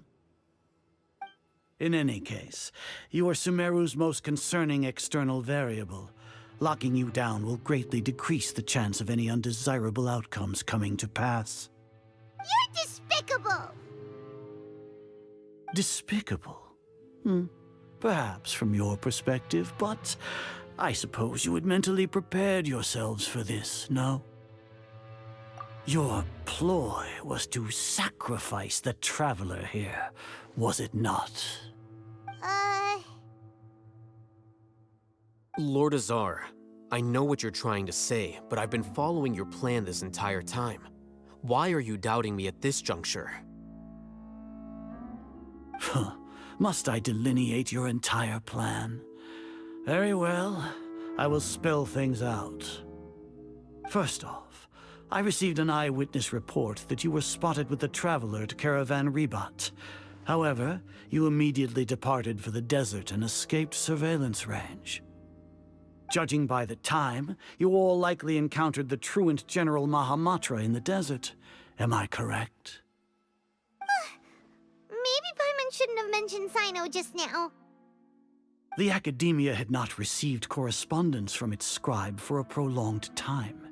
You were also in the company of the Traveler, a close associate of Lesser Lord Kusanali and General Mahamatra Sino, who had defected from the Academia. With their instigation, what was the probability that you would betray the Academia? Rationally speaking, 50%? 70%? What do you think? Regardless, that's only a guess. The facts are that I've brought the Traveler right before you, and I gave you my report. Indeed, your boldness deserves praise. To think that despite status as an outlander, the Traveler is still willing to sacrifice for the sake of your plan. If I'm correct, you have a contingency plan to save Lesser Lord Kusanali and ruin our great work. Sneak into the Academia on Nia Garbaha Day, using Alhaitham's status as the scribe, for there is a good chance that an opportunity to save the Lesser Lord will arise. Should your intentions be discovered, Alhaitham will turn traitor and sacrifice the Traveler, thus proving his innocence. He can then stay inside the Academia and continue searching for a way to proceed forward. As for Sino, according to the Akasha's calculations, he will soon return to the Academia and confront me in person. I suppose this is also a part of your plan? You'll see me as a traitor regardless of what I say, no? Even if you impugn me, it would have little effect on you all. You misunderstand. Losing our scribe would irreparably damage the Academia's regular operations and the development of Sumeru's future academic systems. However, under the current circumstances, even that is trivial compared to what we stand to gain from our great work. You said that I betrayed the Academia, but you, Azar, you've betrayed all of Sumeru, betrayed its Archon. So flight has turned to fight at long last. Guards!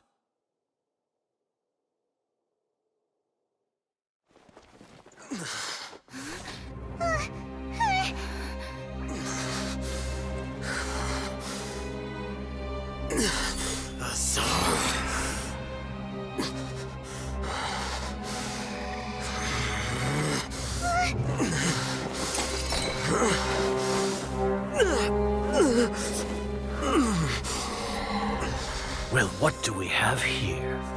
So you stole that divine knowledge capsule? Traitor! You traitor! Even the most rational scholar will yearn for the power of a god in a moment of desperation. Aren't you doing the exact same thing as me, Alhaitham? Unfortunately for you, no god will lend you their power. Azar!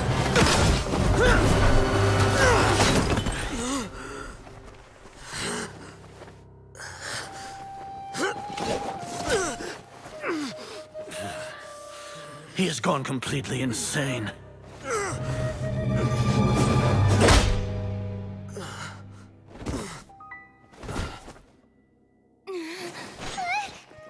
Take him to the Matra and exile him to Aru village.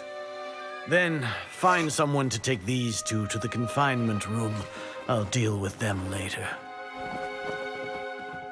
Grand Sage, we've finished all required preparations for Nyagarbha Day. We may begin to enter the capsules now. Excellent. You may begin.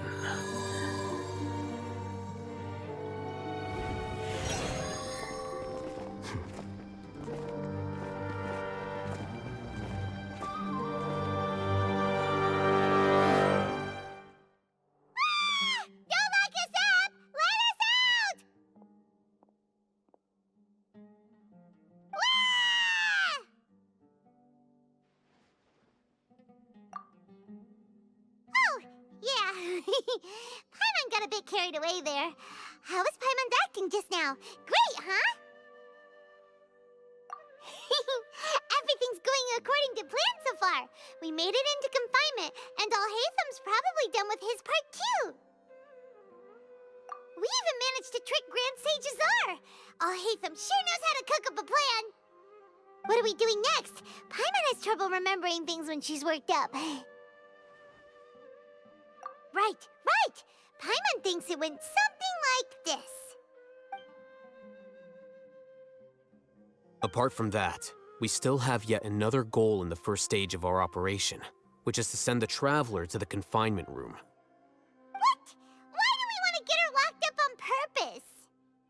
She's always been the person the sages are most afraid of, as well as the greatest obstacle to the successful implementation of their plan. They are very aware of the risk she poses to them. Once the traveler is imprisoned, the sages will likely think that everything is under control. And with their guard down, the next phase of our plan will have a much higher chance of success.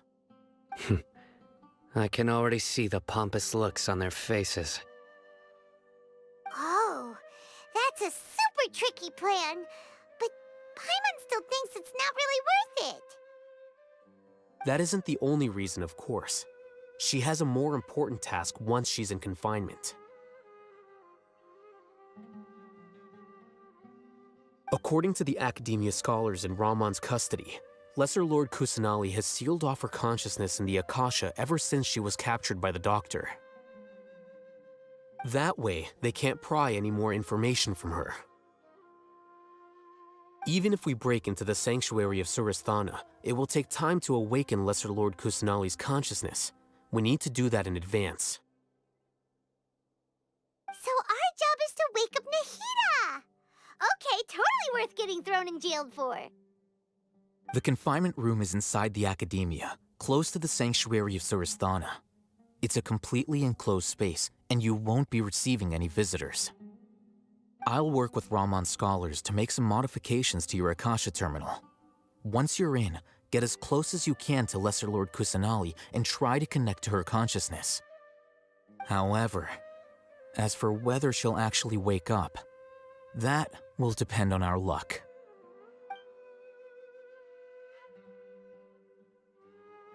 Oh, no wonder you've been wearing your Akasha terminal today. It's the one that all Hatham modified. Paimon thought they'd take our Akasha terminals when they locked us up in here. Were they being careless? Alright, so what now? Sounds easy enough. We can finally talk with Nahida after all this time. Let's do it. There's a light flashing on your Akasha terminal. It's almost like... the faster it blinks, the better the signal. Whoa, it's Mora. Ooh, Mora. No, Paimon, we're not here to hunt for treasure. Eh? Is this the right spot? Are you getting anything?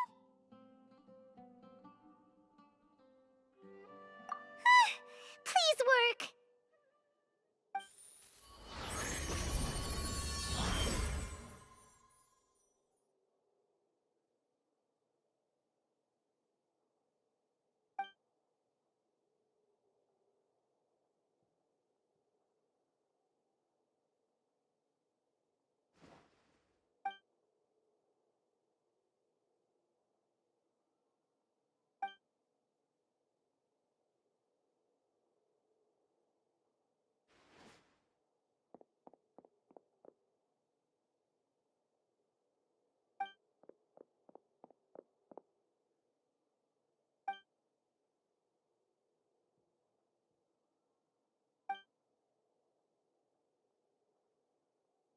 Nahida! Hey, Nahida!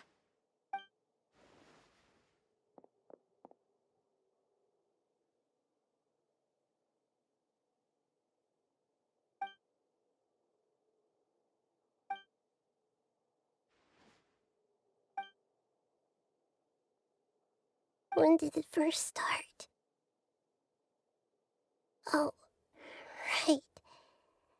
It started from the moment I was born. I want to become a worthy Archon. So I've kept studying. Kept listening to my people and their hearts. Kept looking for a way to save Irminsul. So I can catch up. Catch up to Greater Lord Rukkhadevata. But I'm stuck in the sanctuary of Surasthana.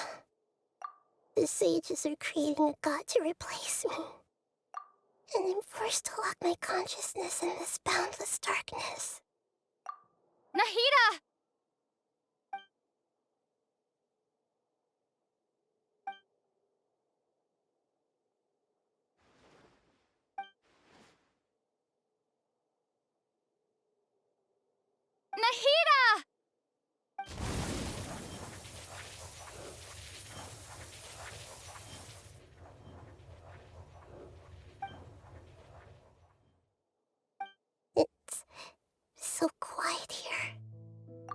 Now that I think of it, I don't think I've ever actually listened to my own inner voice. Do Archons have them? Should Archons have them? Have I been doing the right thing? Am I really not needed? How do I really feel about all of this?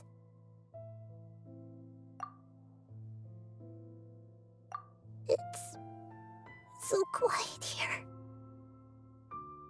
Since you're the god of wisdom, you've known the answers to all these questions since the very beginning, haven't you? Who are you? Whose voice is that?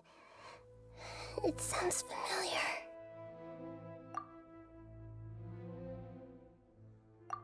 You're right, though. I won't ignore my own voice anymore.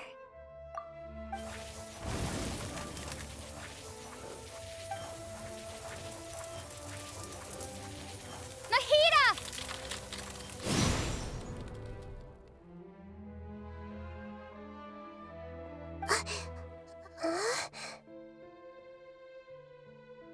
Nahida? Did you wake me up? Thank you. Why are you here? We're here to rescue you. Are you alright? I'm fine. It's just... when I think of everything that's happened to me, I feel really angry now. You should have been angry ages ago.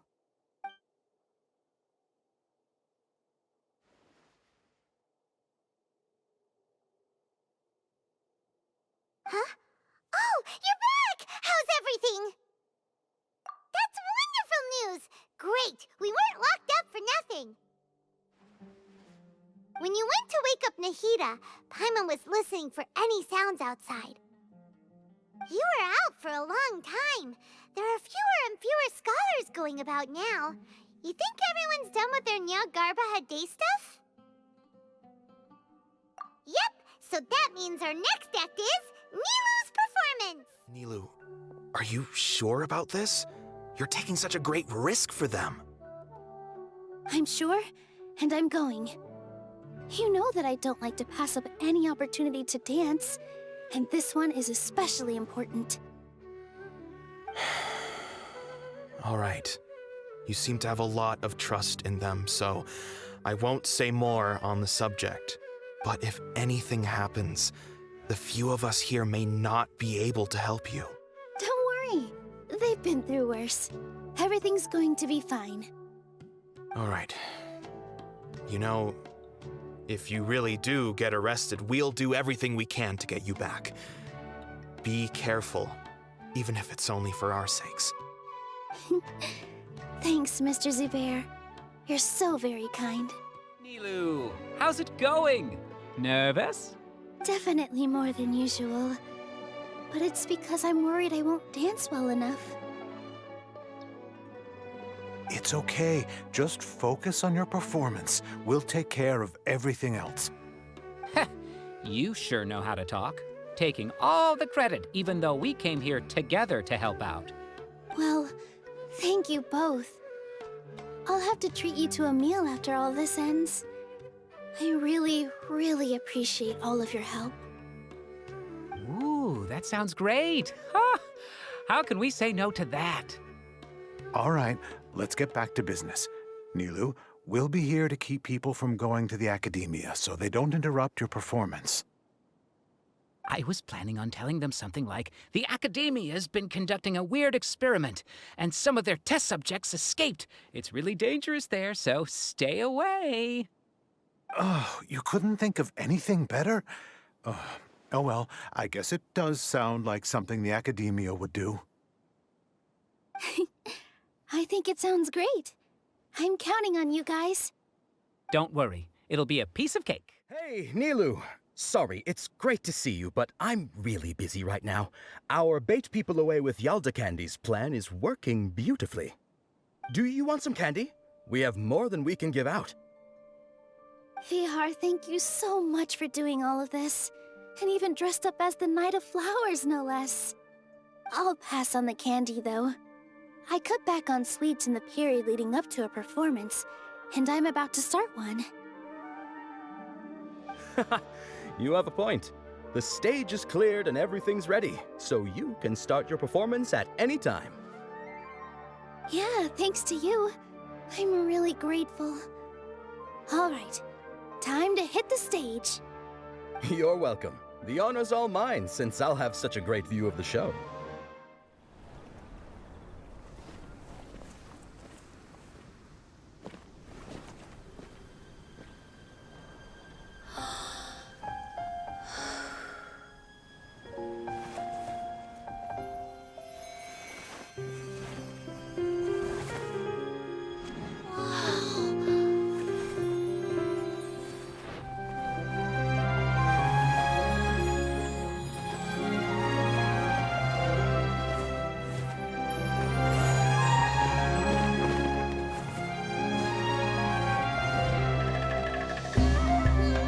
I've never seen a performance like this. This is incredible. Yeah, but I heard that public performances like these have been banned. I can't believe she's doing this here.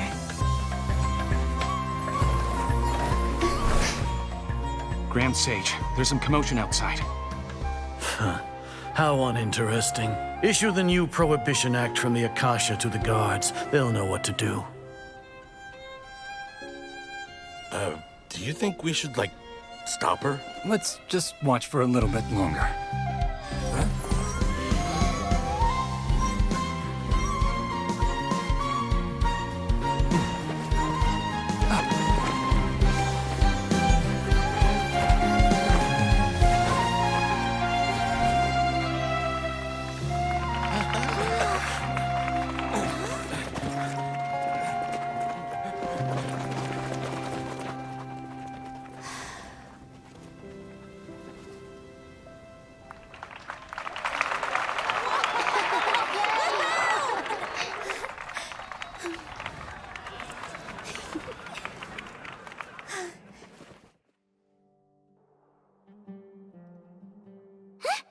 Did you hear that? It sounds like a lot of guards just ran by.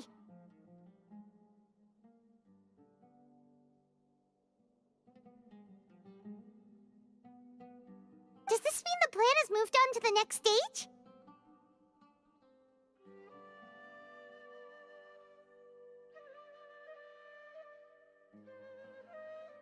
Yep. It's great that everything seems to be going well.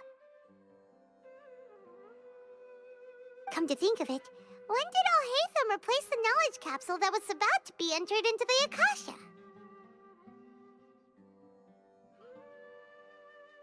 Oh, so that's when he did it!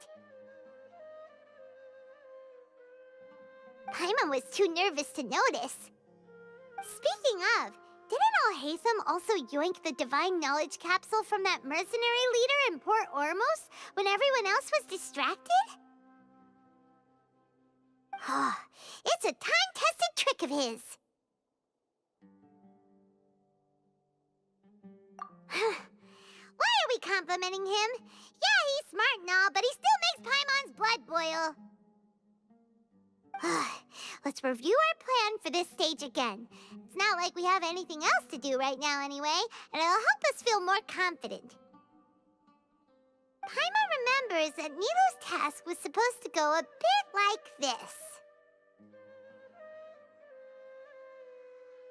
Now that Lesser Lord Kusanali's consciousness has been forcefully sealed, the core figures of the Academia and their guards have started to wear their Akasha terminals again. With the Doctor's technological support, they think they have nothing to fear. How despicable of them to rely on such a person. But this is also our chance. I was originally asked to draft the knowledge capsule for the Artistic Performances Prohibition Act when I was still at the Academia. It should be on the Grand Sage's desk right now, and will be entered into the Akasha during the next Nyargarbaha Day. Are they really going to stop all artistic performances? That's horrible! I'll make an identical knowledge capsule, but this time, I'll smuggle some misleading information into it. We only need to find an opportunity to switch the capsules. Once it's been entered into the Akasha on Nyargarbaha Day, if someone were to be seen performing in public, the sages would definitely use that opportunity to announce the ban, and so the misleading information will be disseminated amongst the guards.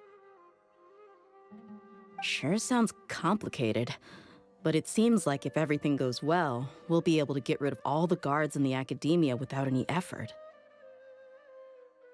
That's pretty clever, getting right into their heads. I just have one question. Even if we manage to get the misleading info out to the guards, how can we be sure that they'll believe it? People who are used to relying on the Akasha become less inquisitive, and their ability to distinguish truth from misinformation is significantly reduced. They will view everything the Akasha releases to them as the unequivocal truth. The Akasha will turn humans into machines. I've seen it happen many times. Yikes. Good thing I didn't wear it for long when I was working in Sumeru City. At first, I thought it was a good thing too. By the way, this plan still requires a performer, right? Do you have someone in mind? Nilu of Zubair Theater. I know her really well. We can trust her. I'm kinda hesitant to ask her to participate in a dangerous plan like this, but we can ask her in person. All right. After the guards in the academia are gone, then it'll be time for me and my stowaway brothers to shine. Here they come. Did you see that, Raman? They came out from the academia in droves. After laying low in the city for so long, this is the moment we've been waiting for. My brothers have already sprung into action. We couldn't do anything to them inside their coop, but outside the academia, this is our hunting ground. With a lioness like you, the prey sure won't be able to run far. We still need to eliminate the guards as soon as possible. If we give the sages enough time to realize what's happening, the plan's doomed. Yeah, all they've done is to sit on their cushy salaries and twiddle their thumbs all day while we fought and struggled every day in the desert. The only advantage they might have is their numbers. Speaking of which, most of the guards who report directly to the 6 sages belong to the Corps of 30, but they have a completely different reputation. Following those blasted sages every whim, throwing away all the principles of being a mercenary. As someone in the same profession, I'm obligated to teach them a good lesson today. Indeed, the trap has been set. All we need to do is lead them there. All right, let's each take a road and herd those scattered guards back into one place. Make sure to attract their attention. Isak will be the key. You gave such an important task to that child. Will he be okay? It'll be fine. Isak was so determined to help, so let's put our faith in him. Besides, even if he's caught, the guards would be too scared to do anything to him. They've never seen Lesser Lord Kusanali in person, after all. You've got a point. Anyway, I think I see them coming. Let's head out. Good luck.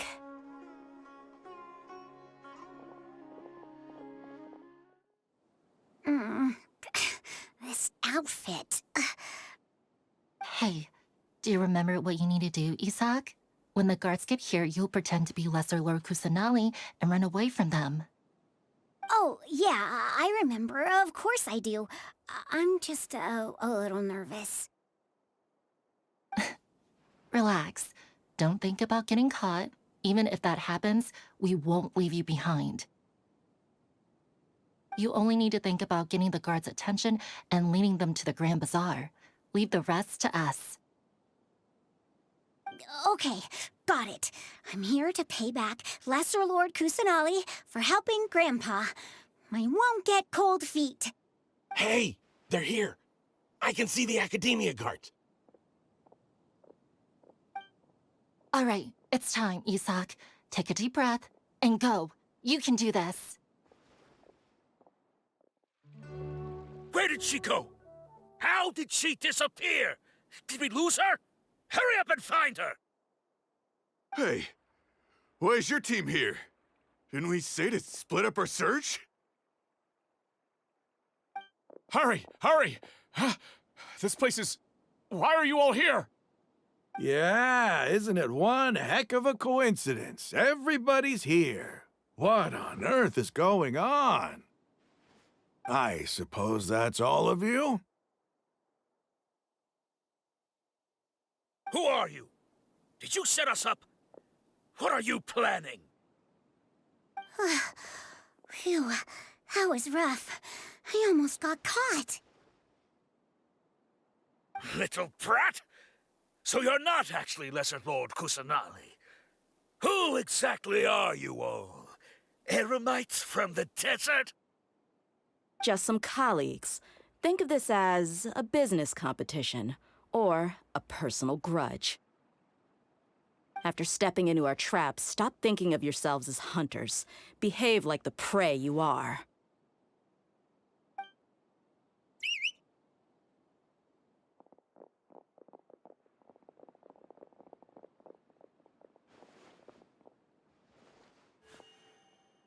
An ambush? How's that possible? This is Sumeru City, but mercenaries from the desert somehow ambushed us! You've spent all your time hiding away in the academia. This place has long since become our hunting ground. Brace yourselves!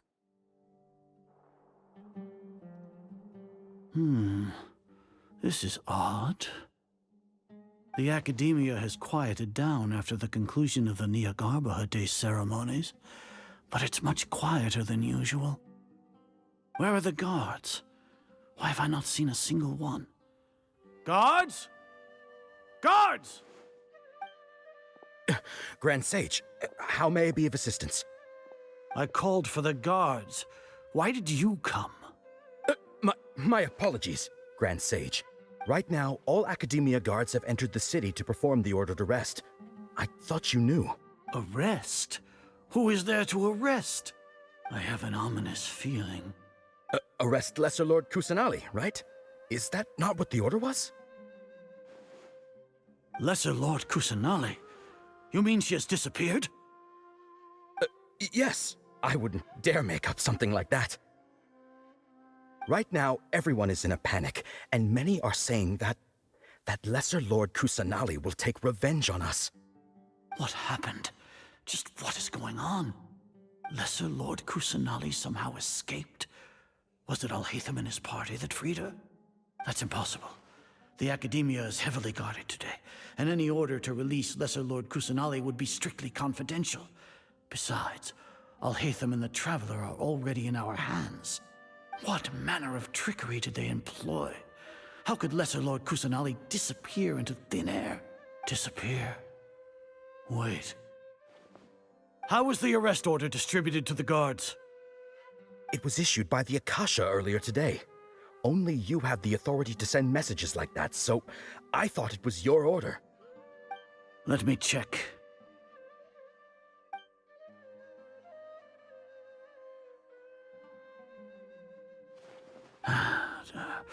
Here.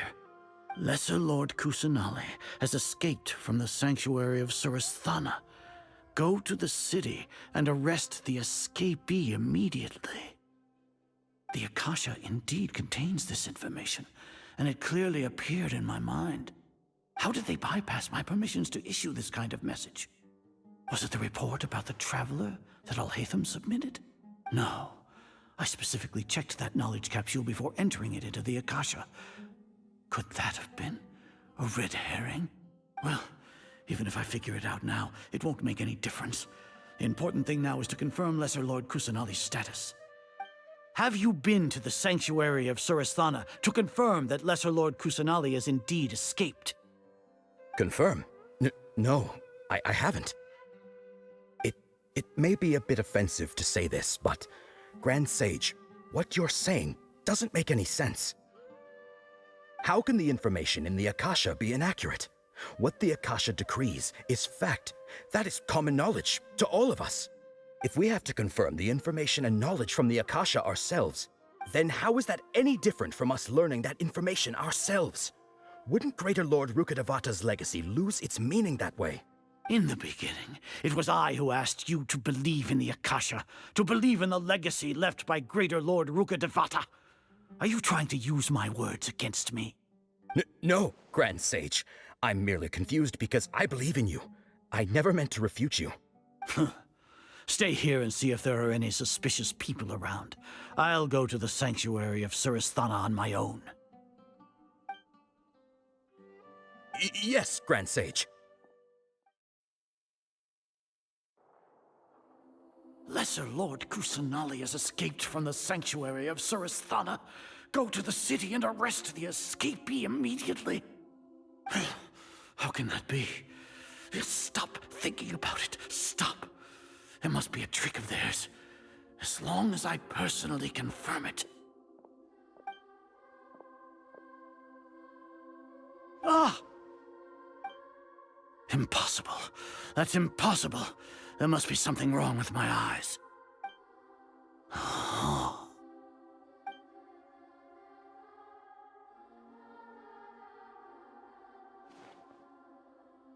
What a comical sight, Azar. Once the Akasha has put certain thoughts into your head, even the Grand Sage can no longer see what's right in front of him. You all can only see the world in your mind, the one you think you know. And precisely because of this, you disregarded Lesser Lord Kusanali's existence. She has been a wise and worthy Archon. Sino, have you been waiting for a chance like this? The Akasha predicted that you would return to the Academia to confront me, but I didn't expect it to turn out like this. I was careless. No, you were blinded. Your faults stem from your reliance on the Akasha. You're still the same as always. I truly did not expect a proud person like you to cooperate with Alhaitham and the Traveler. People change, Azar. Admit it. The Akasha can't predict my actions anymore. Then tell me, what have you found during your investigation? You want to buy time? This is the sanctuary of Surasthana. Under your own regulations, even Academia staff are forbidden to come here. No one will come to save you. As for the investigation, I've at least confirmed that you are guilty of insurgency against the Archon. A serious crime. So what? Did you do all of this so I would plead guilty in front of you, General Mahamatra? No. I want you to plead guilty in front of the Archon herself. You once said that I had no standing to judge you. So now, how about judgment in the name of a god? How long do we have to wait? Paimon wants to know how things are going out there. Paimon hasn't heard any sounds outside for a while. Hopefully something bad didn't happen. Yeah, but aren't you scared that we might be locked up in here for the rest of our lives? Thinking about it, at least Paimon has you. We could still chat like this. When Paimon thinks of Nahida being imprisoned alone in the sanctuary of Surasthana, Paimon can't help but feel sorry for her.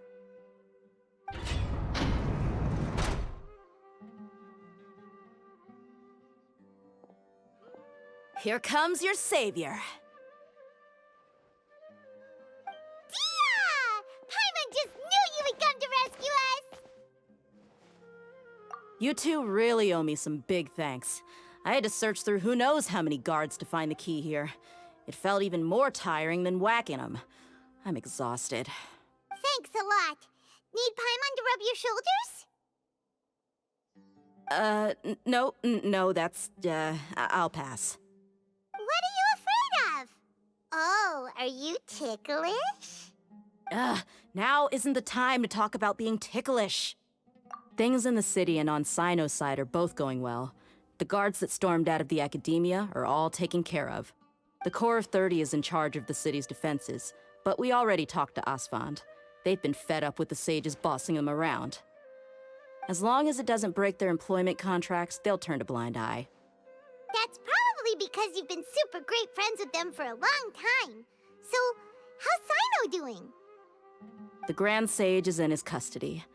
Even I know how terrible it is to fall into Sino's hands, so he probably does too. Sino forced him to release Lesser Lord Kusanali. He has no choice but to obey. So, hurry to the sanctuary of Surasthana. Assuming nothing weird happened, we should have already rescued our Archon. Honestly, I didn't expect our ragtag bunch to do this well. We just came together last minute to save the Archon, you know? Alright, you two better go. I still have to clean up some messes in the city. See you around.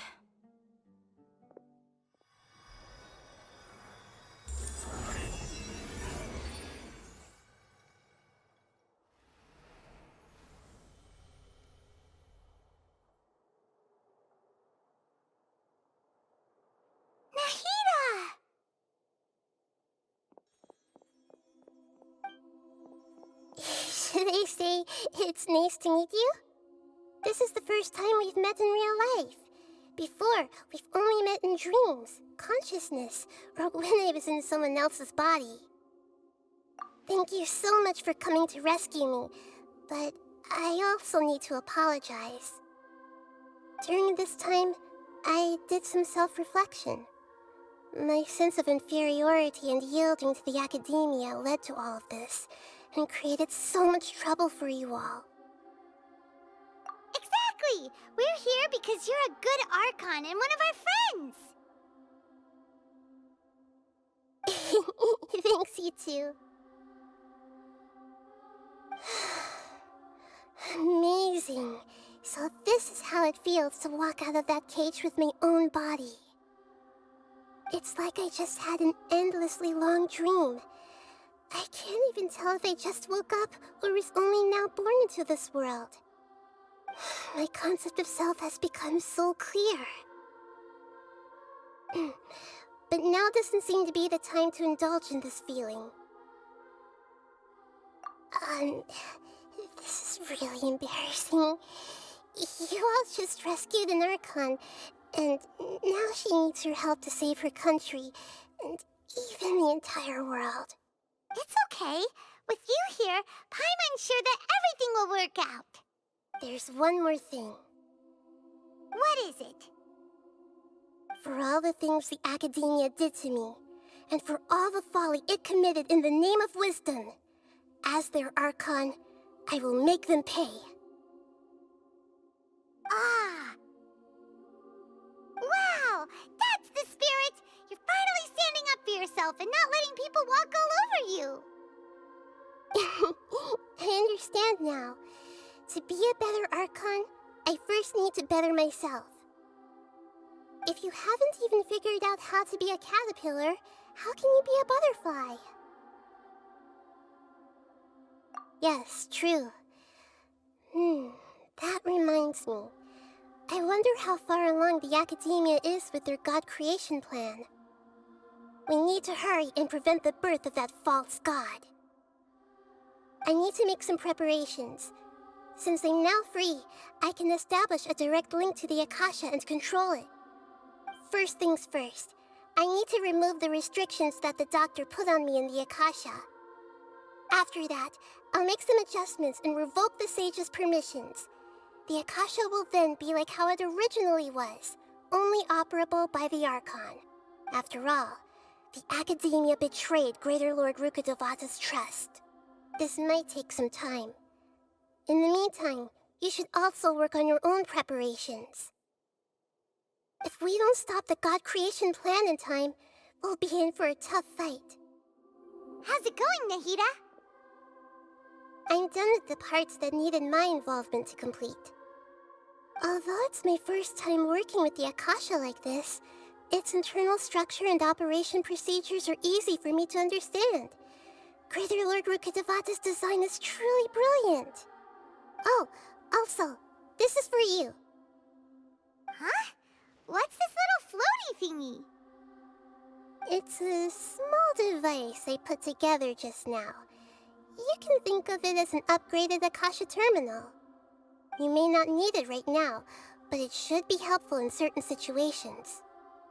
Wait! This thing has the same characteristics as Paimon! We're both small things that float! Oh, all the things that make Paimon special got copied! When Paimon appears with the Traveler from now on, people won't remember Paimon because she isn't unique anymore! It's alright, Paimon. It can't replace you. It's only a flying device, but you're the Traveler's irreplaceable friend. You're so good at comforting people, Nahida. If only the Traveler was as smart as you. I was simply telling you what I feel to be the truth. I wasn't trying to comfort you. Nahida, you're a natural at this. What you just said made Paimon even happier. By the way, there's something I need to confess. Even though I'm the Archon and in control of myself again, I'm not very good at fighting. You may have heard that an Archon's power is derived from their people's faith. However, I'm not as well loved as Greater Lord Rukkhadevata. If we get into a situation where combat is our only option, I'll have to count on you, and I'll do my best to provide support. I'm glad I can rely on you. So the God of Wisdom isn't good at fighting? That actually sounds about right. I've located where the false god is.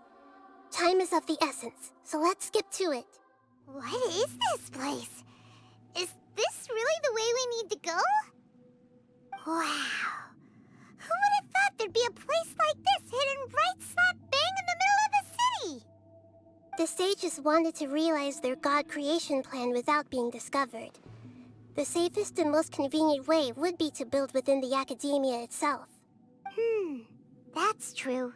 They were already hiding one god, so why not two? Judging from the structure here, the project is a huge undertaking. The sages really saw the god creation plan as their ultimate goal. But this place doesn't look like it could have been constructed by the academia alone. The Fatui under the Doctor sure didn't hold back. They provided a lot of technological support. Yeah, or else they wouldn't have been that generous. Is that it, though? I've always felt that this Doctor is different from the academia sages. He doesn't seem to share their sense of urgency. Instead of being interested in the end product, it's like he's enjoying the experimental process. The Fatui Harbingers are all such weirdos. So, the Doctor being weird is actually normal. So, this Fatui that they're trying to turn into a god is called the Balladeer? We had previously come into contact with his consciousness. He harbors particularly strong obsessions.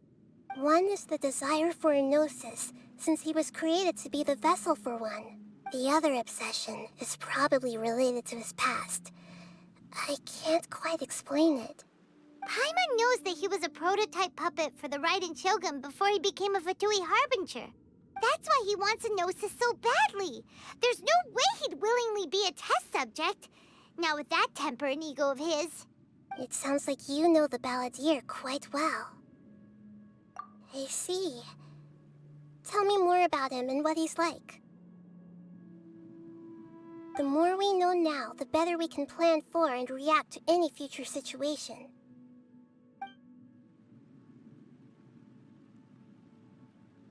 I see. How fascinating. Alright, time to go. Let's get through here and meet him in person. Looking at its operational status, we must prepare for the worst. The god they wanted to create is likely close to completion or already completed. Oh no! What should we do? Paimon can't imagine how hard it would be to fight against a Fatui Harbinger with a Gnosis. Are you nervous, Paimon? If you really want to know, of course Paimon's nervous. Aren't you too, Nahida? Yes, I am. This is probably the first time I faced with a calamity of this degree since my birth. I feel not just nervous, but curious as well. Curious?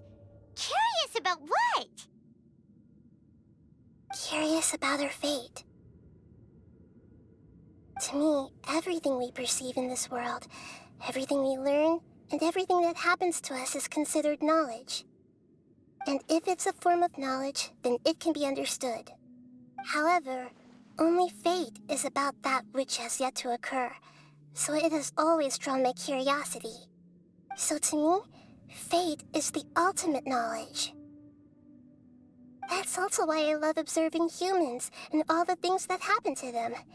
It all brings me great satisfaction. And now, at long last, I'm not just an observer anymore. I will personally experience my own fate with you by my side. Isn't this such a wonderfully exciting thing? Ah, so that's what you mean. Paimon thinks she understands what you're feeling. Agreed. Okay, let's continue on. I can sense his aura from here.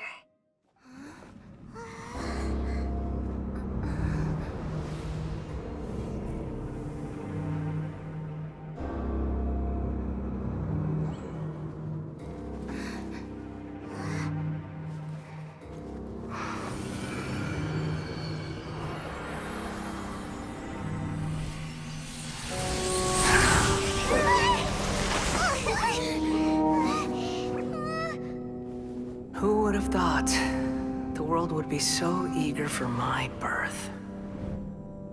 I remember you, Booer, the god of wisdom, and standing beside you, the traveler. Is he all-knowing and powerful now like Greater Lord Rukkhadevata? No, I can't feel the same kind of divinity I felt from the Greater Lord. It seems that the sages didn't get the chance to infuse the divine knowledge capsules into him. But even still, he has undoubtedly become a true god now. So we're too late? The Balladeer has already become a god? The Balladeer. A long bygone title. When my spirit ascended to divinity, I felt as if I had existed for the same number of epochs as heaven and earth. Looking back, the existence of what once called itself Kunikazushi appears infinitely small and ugly.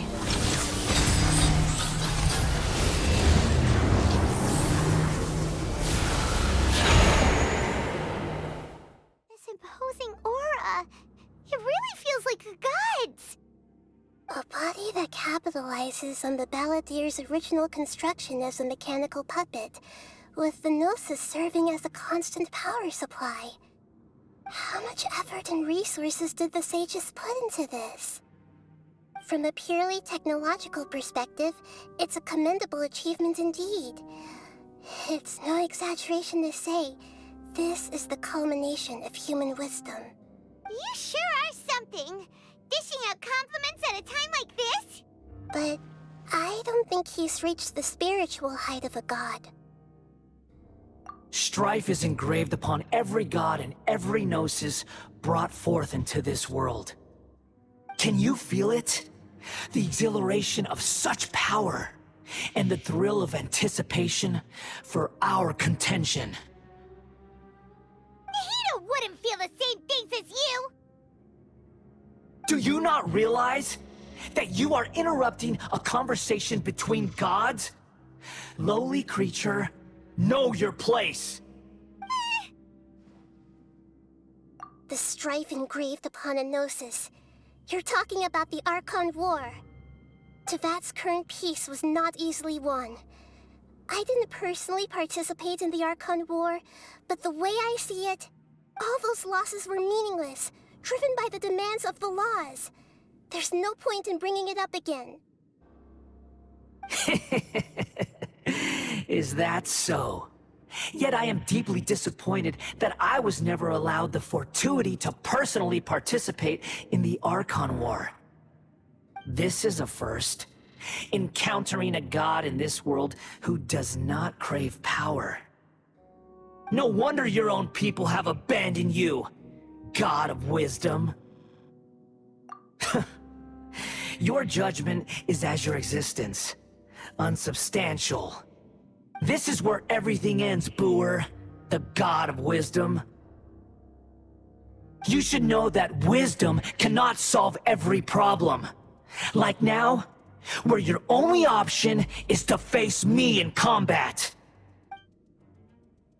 Come! Let us reenact a scene of the Archon War.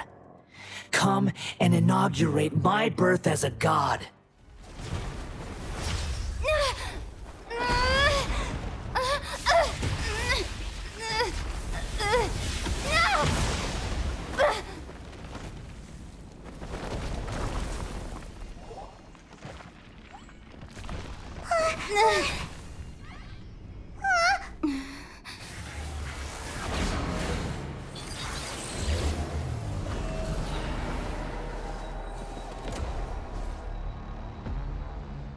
Reality is pain!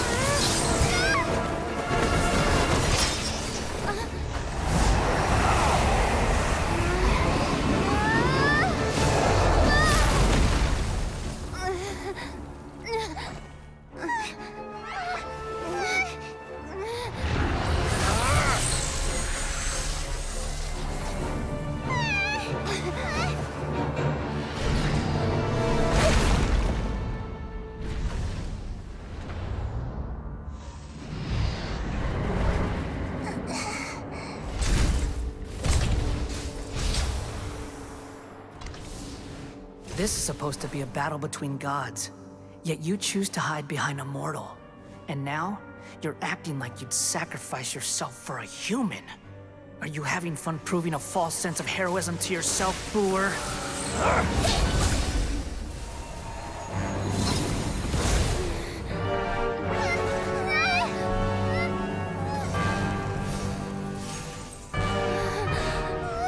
The data collection is almost complete.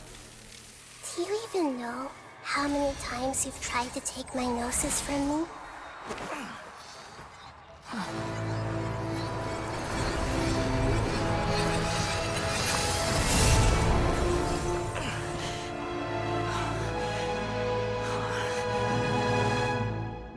We just concluded the 168th loop. Did you know that in the effort to create you, the people of Sumeru were forced to live through the exact same number of Sub-Zerus festivals and Samsara cycles? The power of dreams. When did you use it on me?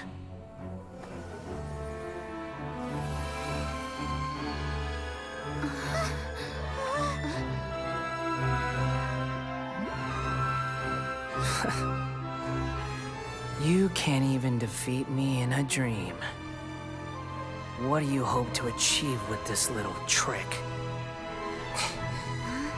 Come, Traveler. Just like before. Allow me to awaken the memories in your dreams. All that battle experience! It's more than that. Compile everyone's wisdom in the name of the Archon. That is the original function of the Akasha. I've sent everything that happened just now to the people of Sumeru in the form of knowledge. I've asked them to help you find a way to defeat the false god.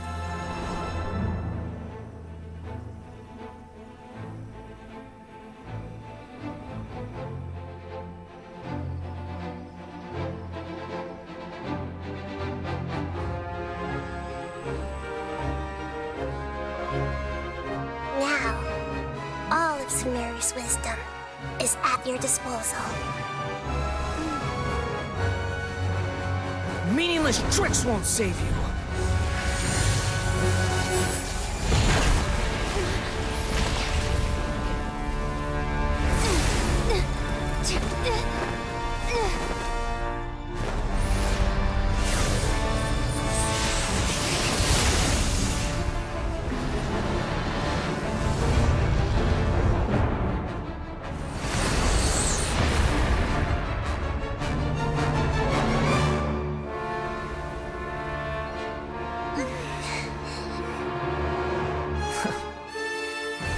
Are you done with your tricks? Can I finally take this as a real battle between gods? I'll leave this to you. The first sage of Boor. 1,000 eons, mine to dominate!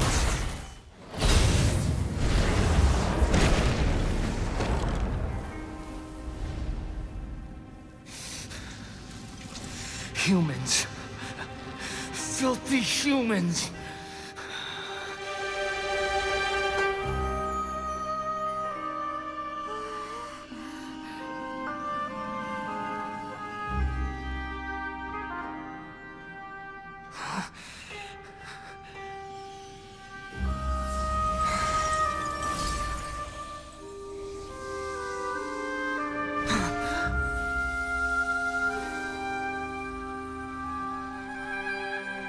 No! Wait! Please! Anything but the Gnosis!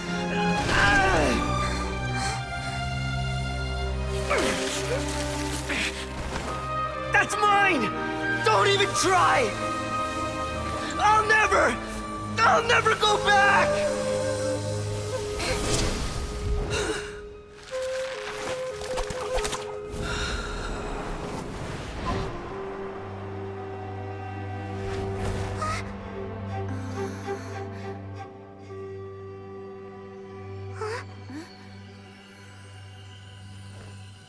We haven't yet found the answer to the most important mystery. Irminsul is still waiting to be saved. With the power of another Gnosis, we may now finally understand the last memory of Greater Lord Rukkhadevata.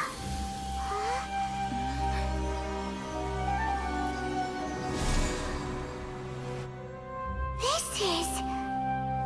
That's right. This is the last memory of my predecessor.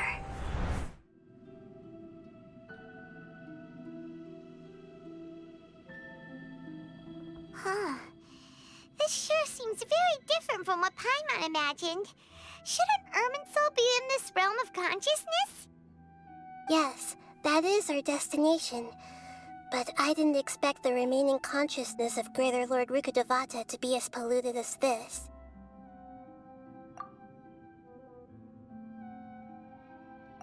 Forbidden knowledge? It seems you know about a concept that even I don't completely understand. Could you tell me what you know?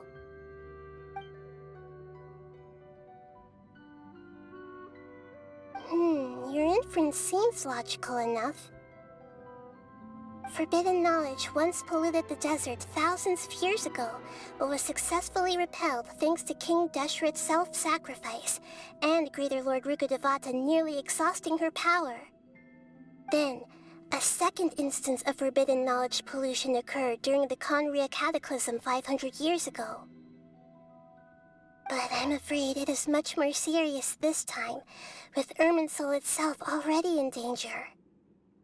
So, if we're in the remaining consciousness of Greater Lord Rukkhadevata, and it's also been affected by forbidden knowledge pollution, then does that mean, in order to save us, Greater Lord Rukkhadevata? Yes. It's very possible that she sacrificed her life in the fight against forbidden knowledge. She didn't completely eradicate forbidden knowledge, but if it weren't for her actions, the pollution would have been far more rampant over these past 500 years. The way that everyone, including me, has forgotten everything about forbidden knowledge may very well be due to her restoration of Irminsul. Aw, do you feel sad, Nahida? I'm just sharing her pain. The pollution of her consciousness here is severe. There is madness, chaos, and pain all around us. Did she fight to resist the forbidden knowledge pollution in such terrible conditions, all the way up to her last breath? She even used her last remnant of lucid consciousness to leave a clue for us to follow. Yes, her words were distorted by forbidden knowledge, so that's all we could hear. But now, we have a chance to find the answer to this mystery.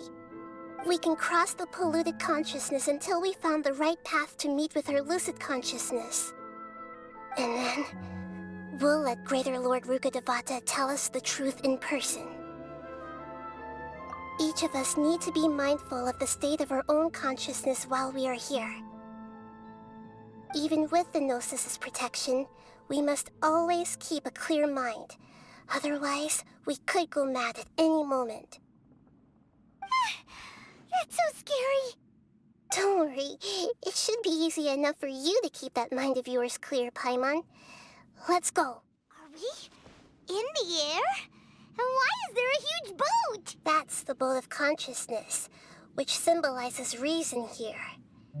Its course is the direction our consciousness is traveling towards. If we lose control over our consciousness, we will fall into madness.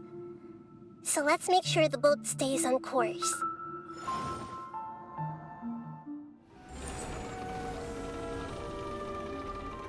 We changed direction.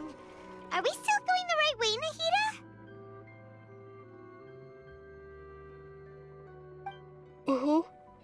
Judging from the current route, the boat of consciousness will soon take us out of here.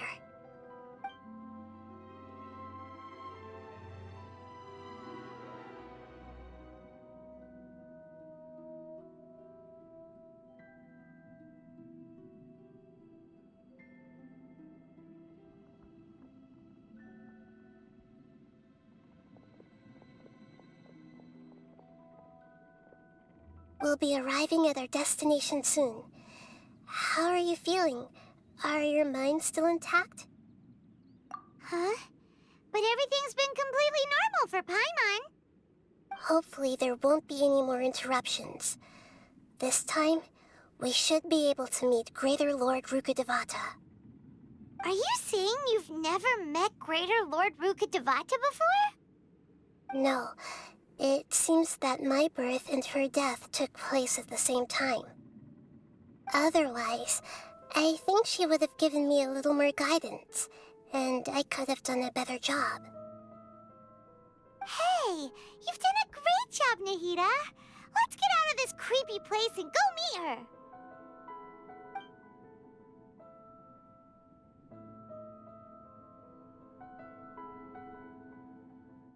Is this the place you were talking about? The base of Irminsul?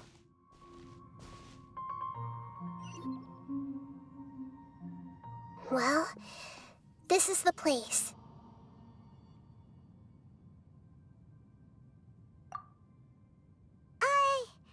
We're here to find Greater Lord Rukkhadevata, right? But the one standing over there is... Is that... me? She looks exactly like me. Are you Greater Lord Rukkhadevata? Yes, that's me. Are you surprised by my appearance? Irminsul and the surrounding lands have been reproduced here as they were years ago.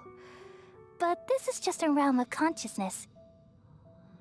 We are manifestations of the same nature. Hence why we would appear exactly the same. We're of the same nature? Why? Because you are me, and I am you. You are me in the new samsara. The new samsara? As Greater Lord Rukkhadevata, I'm the avatar of Irminsul. And you are the purest branch snapped from Irminsul. Imagine it this way. Even if a tree dies, its branches will eventually take root and grow. continuing the tree's life in another form. I'm merely the remaining consciousness of Greater Lord Rukkhadevata. The real me has presumably died a long time ago.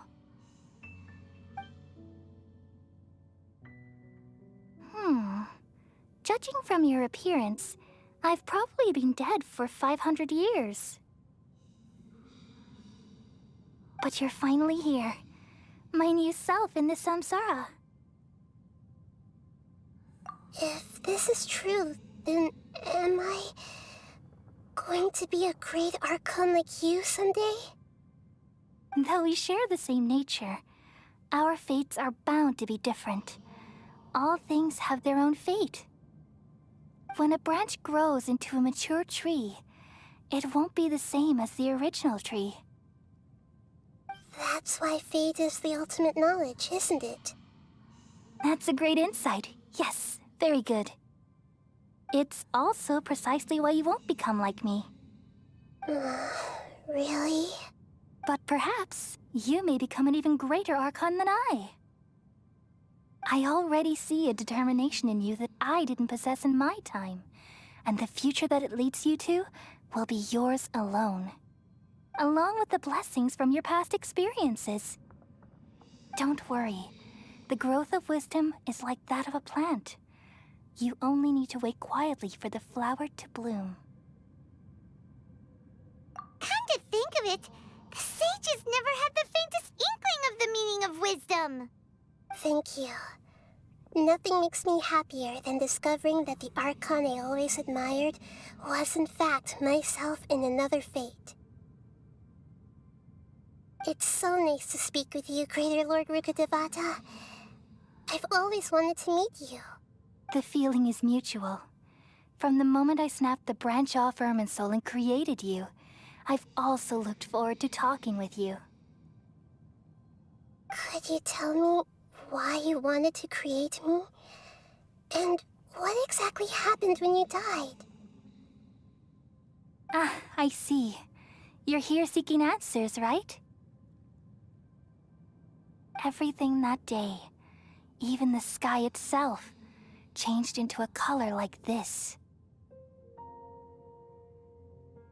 At that time, the seven were all summoned to the nation of Conria. Except for me. I had a more important task to attend to. I had to protect Irminsul. The disaster occurred together with the pollution of forbidden knowledge. At that very moment, with my consciousness connected to Irminsul, I sensed something was wrong. The pain started to torment my mind. By the time I reached Irminsul, it was already displaying signs of corruption. Had I not repelled the pollution of forbidden knowledge with King Deshret thousands of years ago, I might have felt even more hopeless and lost. So what exactly is forbidden knowledge? It's a kind of knowledge that doesn't belong to this world, and a form of truth that can't be understood. It came from the very bottom of the abyss. Even I could never understand it. The world is constantly rejecting it, leading to all kinds of bad phenomena. If we allow forbidden knowledge to pollute Irminsul, I'm afraid the entirety of Tevat could fall apart. So, there's knowledge that even the God of Wisdom can't understand? At that time, I knew I couldn't repel the forbidden knowledge with my strength alone. Which is why I created a device that compiled human wisdom and named it the Akasha. It's truly the world's most amazing invention. Thank you. For a long time, I thought dreams were the fruit of human wisdom. Though it was selfish to do so, I borrowed people's dreams using the Akasha. Then I compiled their wisdom and all of my own power. Well, did it work? Thanks to the wisdom of the people of Sumeru, almost all the forbidden knowledge was cleared from Irminsul. But things didn't go as smoothly as I thought. I had a terrible headache, which gave me an uneasy feeling. And then, I remembered that my consciousness was also connected with Irminsul. It brought me knowledge and wisdom, but vile corruption as well. From the very beginning, my existence had been polluted by the forbidden knowledge. Oh no. How could that happen? I've experienced that pain in your consciousness. It must have been a horrible experience. Yes, but my feelings weren't important. The important thing was that even if I died, my existence and everything related to me would continue to exist in Irminsul as memories and knowledge, meaning that the forbidden knowledge couldn't ever be permanently eradicated. And there's no way for me to eliminate myself. It would be a sort of paradox. So, I took the purest branch of Irminsul as my incarnation in the next samsara and left a trail of clues. All in hopes that you would come here and remove me and my pollution from Irminsul forever. Wait, no, I can't. So you realize what that implies. You are very smart indeed. Irminsul has all the knowledge and memories of this world. And as you've realized just now, removing me from Irminsul means I essentially will never have existed in this world. But this is the only way to save Irminsul. People love you so much, and they've missed you so much over the past 500 years. I am exactly the same. So how can we just forget you like this? Is there really no other way? There must be something else I can do. You're the god of wisdom, Booer. You should know that there is no other way. But this is so cruel. I don't want to forget you. No need to feel so sad, Booer. As someone who delights in wisdom, you should feel joy at finally finding the answer. These are the words in their entirety. The answer you've been seeking all along. Let the world completely forget me.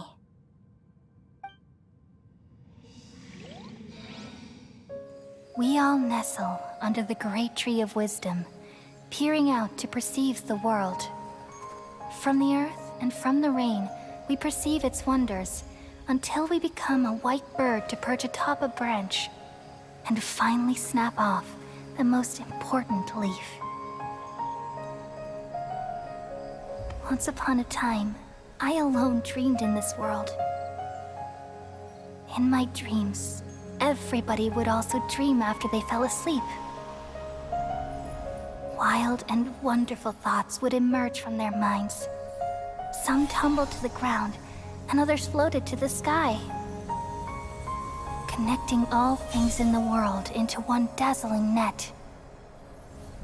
Among a plethora of worlds were numerous smaller worlds, all of fate, finding within the tapestry their brilliant glow.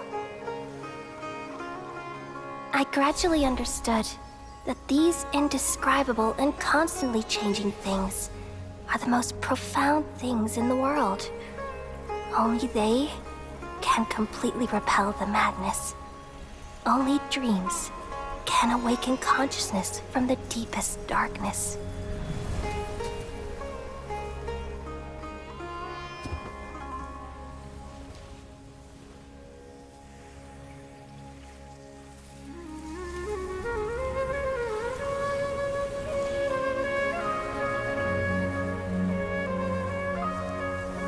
I'm the one who posed this question, yet also the one who sought a solution. Saving the world with the dreams of the people used to be my answer. And now, you've also found your own answer, and I shall return all the dreams to the people.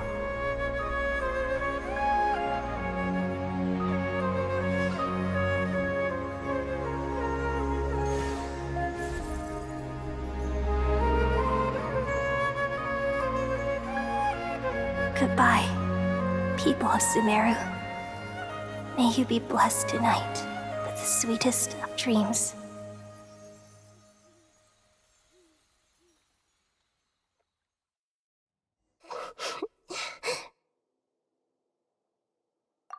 I'm alright. I'm just a little confused. We've just saved the world, right? So why am I crying? I don't know where this feeling inside of me is coming from, but I feel very sad. Just now, we used the power of two gnosis to successfully connect with the Ermin soul consciousness from 500 years ago. Then, we removed the remaining pollution from Merman soul. Yeah, what's wrong? Weren't you there just now?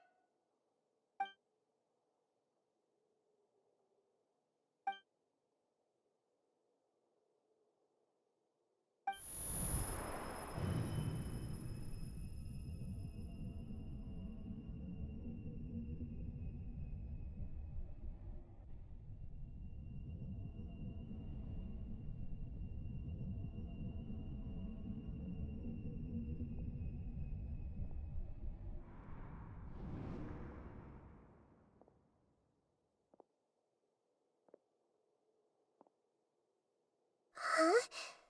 That sound. Traveler! Paimon! I've been waiting here far too long, but finally I have the chance to be alone with you. All the precious time I wasted has finally paid off. The doctor! What have you done? Just a type of sound wave that can quickly put defenseless people into a dream. As I expected, it doesn't have any effect on gods. This is the only thing of interest I found among the sage's research. I thought I'd take it for a little spin. Don't worry. I know you would never forgive me if I actually killed them. I'm here to negotiate with you. Naturally, I won't do anything dangerous that could potentially damage our relationship. Negotiate with me? I heard you had already left Sumeru. Why are you here again now? I left Sumeru, but I also stayed in Sumeru. Even the God of Wisdom is restricted by the habits of cognition. How disappointing. You mean there are many different versions of you in this world? An astute guess. Even the same individual will have different cognitions at different ages. A long time ago, I made a major decision in hopes of preserving all my perspectives of how I observed the world. Observation is the first step of any experiment, but observing the current world doesn't satisfy me. It lacks an important dimension, that of time. So I saved segments of all my ages and made them into independent individuals. That's all there is to it. Indulge me. How does the God of Wisdom find my method of seeking knowledge? It's an insult to the very concept of life. Life inherently has many rules and restrictions, each with its own significance and reason to exist. They can't be broken on a whim. Good. Amazing, even.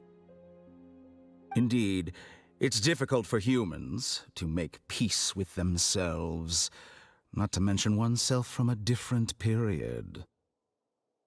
Since you were in the academia, why wait until now to show up? You could very well have stopped us and helped that fake god. Simple. Let me ask you this.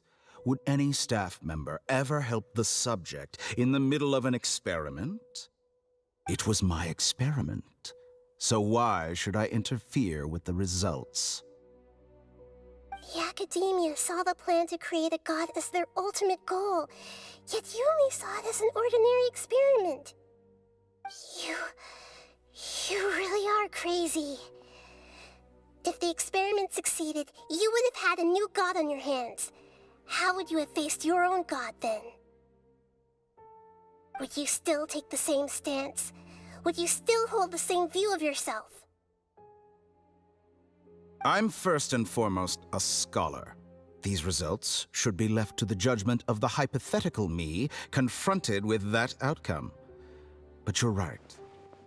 And that's exactly why I'm disappointed with the conclusion of this experiment. As an individual, you don't have any sense of belonging. You seem to have even fewer convictions than a typical scholar. Oh no, I certainly have my own convictions. They just don't fit your standards, that's all. All right, that's enough conversation for today. The experiment is over, and it's time to tidy up the equipment and reclaim any useful materials. For example, the Gnosis. Lesser Lord Kusanali, you're an intelligent Archon. I'm sure you understand the disparity in our combat abilities at this time. Besides, you have no way to use that Electro-Gnosis in battle. Didn't you say you were here to negotiate with me? Somehow, it's starting to seem like you intend to take it by force now. I'm merely stating a fact. After all, I'm also a scholar. Naturally, I hope to show proper respect and dignity to the God of Wisdom. Your hypocrisy is built on absolute confidence. I understand your scheme, but... what if I were to destroy the Gnosis now and awaken the heavenly principles? Awaken the heavenly principles? Do you think that's really possible? The heavenly principles have been silent for many years, but the Gnosis are symbols of their control over Teyvat and all the laws. Will the destruction of a Gnosis attract the attention of the heavenly principles? And if so, how do the Fatui plan to deal with the consequences? Do you dare to gamble such a possibility with me? Gamble? How surprising. I thought you would show evidence or use rigorous reasoning to prove your point. The word gamble is the last thing I expected to hear from the God of Wisdom. But this is a clever move. You must have seen through me when I first captured your consciousness. As a scholar, I respect all possibilities. This has always been my principle and is an essential trait as an experimenter. Indeed, I can't ignore this possibility. So tell me then, what are your conditions? This foreign Gnosis will only lead to disaster if it stays in Sumeru. But this Electro-Gnosis is the prize I obtained after defeating one of your fellow Harbingers. Now, as the one who initiated this cascade of events, shouldn't you pay the corresponding price? Price? Interesting. What price would you have me pay? How about erasing all your other segments? So this is how you wish to restrict me, the most threatening opponent of the Nation of Wisdom. What you request of me is like plucking out the eyes I have placed in the dimension of time. Segments are extraordinarily difficult to make. They require extremely rare resources and enormous amounts of time and effort, requiring me to destroy them all here and now. Bravo. A suitably wise decision on your part. Yes, how very interesting. Can I assume that you have long been wary of me? Among all the versions of me, this segment you see now is the most selfish. If it weren't me, your idea wouldn't have worked. What did you see when you were imprisoned? You were observing me, and that's how you know I've long grown tired of their doubts and endless arguments. Like you said, it's difficult to make peace with yourself. Being as smart as you are, have you managed to do that? I see. If you think all those versions of me are worth a gnosis, then deal.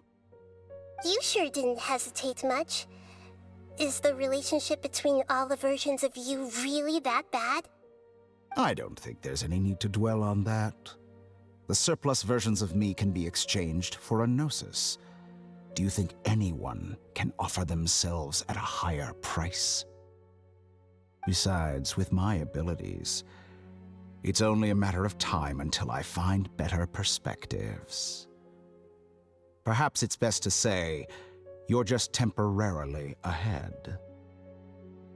But what I'd like to know is, how can you be sure that I've really erased them? I can see your remaining honesty.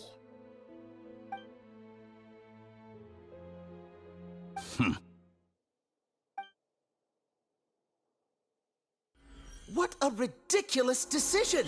You can't be serious! How could I have been so short-sighted? You think this is the end? Wait, I'll have Please wait. You'll make this moment count. You will regret this. Well, have you confirmed that it's complete? Here, take it. The future of Sumeru City will be in my hands alone. I will shut down the Akasha and let curiosity and the thirst for knowledge drive the realm of academics once again. There won't be any further gaps for you to exploit. It truly pains me that my academic achievements have never been appreciated in my homeland. Of course, I have no interest in being rejected by this city for a third time. Another chess piece. And where is your dendronosis? Don't be greedy, Harbinger of Snezhnaya. No, this is a different transaction. If you intend to turn off the Akasha anyway, then there's no further use for the Gnosis of Sumeru, is there? Besides, isn't it the Archon's duty to deliver what's desired of the Seeker? Oh, judging from your expression, you don't seem to find the idea very agreeable. Then let's think of it this way. Since you're the god of wisdom, how about I exchange some knowledge with you? People exchanging knowledge with the god of wisdom is the stuff of legends. Yet here you wish to exchange knowledge for the god of wisdom's property. Arrogant as that is, it has piqued my interest. Let me ask you, have you in all your mighty knowledge ever heard the rumor that the skies of Tevat are fake? Huh? That's the secret hidden by Ermin's soul concerning the truth of this world. Once I finish telling you about this, it will be time for me to say goodbye. With negotiations, we've all gotten what we wanted. I'm very glad I got to meet you like this. Your arrogance may know no bounds, and convictions may mean nothing to you. But I'll still listen to what you have to say.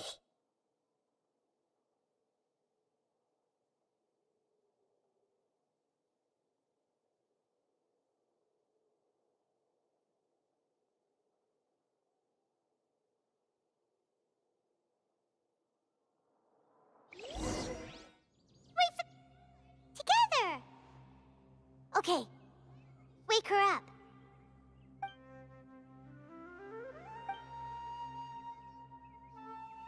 Are you awake? Kali says it's time for breakfast. Come on, get up! Good morning! How are you feeling today? Good to hear. It looks like we've recovered pretty well. Not even Tainari could stop us from going out now, right?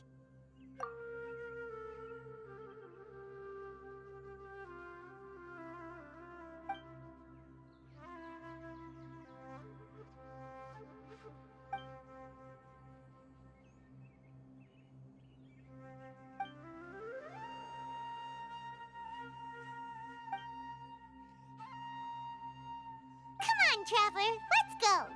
Good morning. Looks like you're awake. Yep. I prepared some breakfast today. Please have a taste. I hope you'll like it. It's nice to have you here so we can eat something yummy. Well, now that I've recovered from Alizar, I'm feeling better than ever. I can even prepare 4 or 5 meals a day now. And Paimon bets they're all delicious. Oh, by the way, someone brought a letter for you after you went to sleep last night. Nope, Paimon wanted to read the letter with you after you woke up, so Paimon didn't open it. All right, let's read it now. Oh, it's from Nilu. Ahem. We're going to hold a feast at the Grand Bazaar and celebrate Cyno's reinstatement as the General Mahamatra.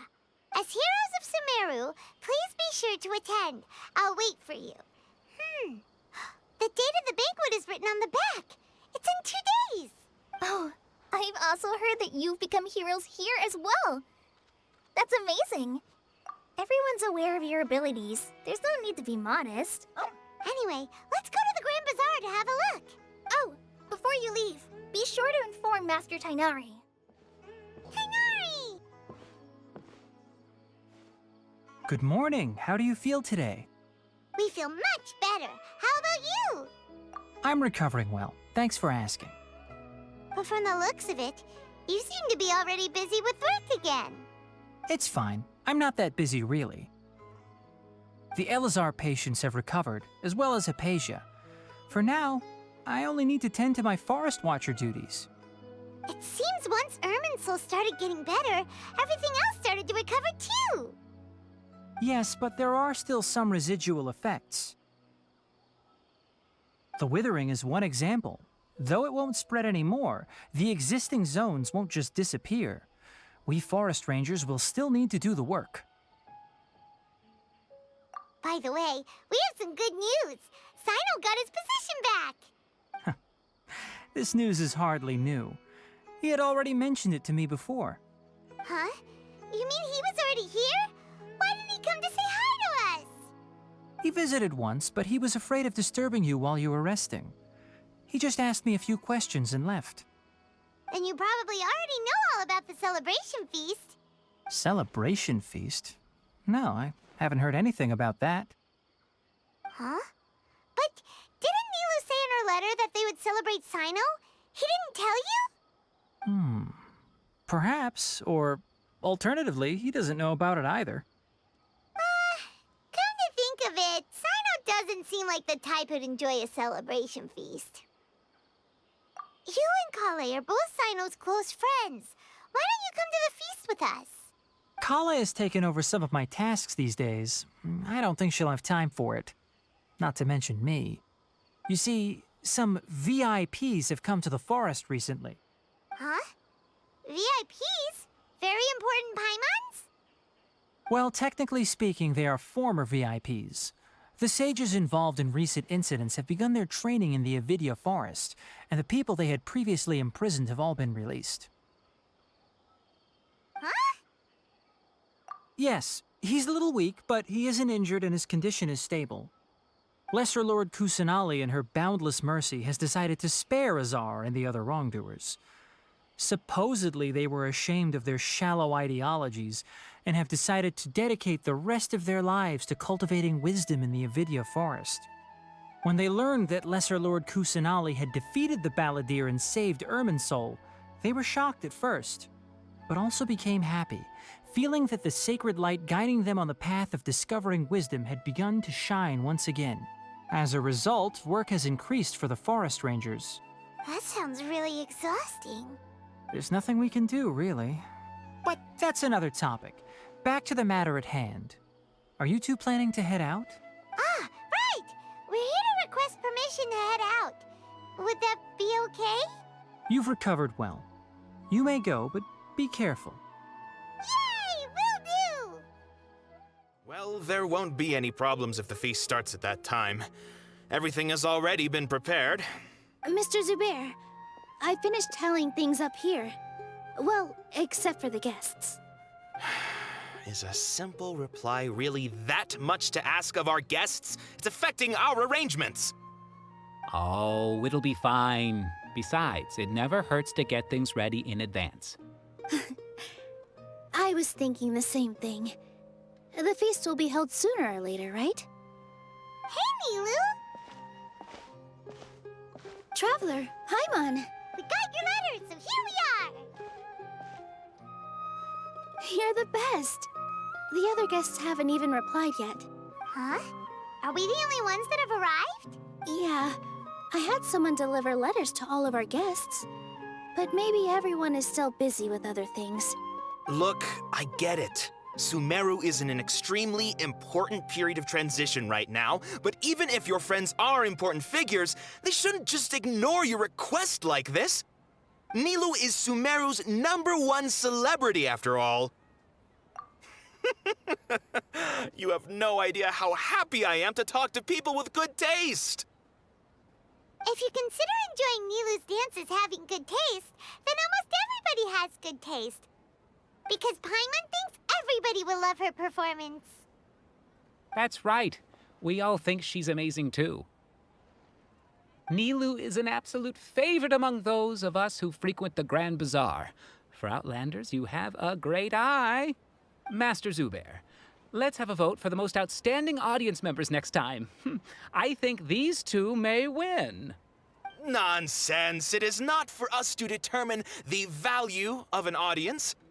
But indeed, we could try giving gifts to people with particularly good taste. I heard there's a device in Fontaine called a camera that can record people's appearances as pictures.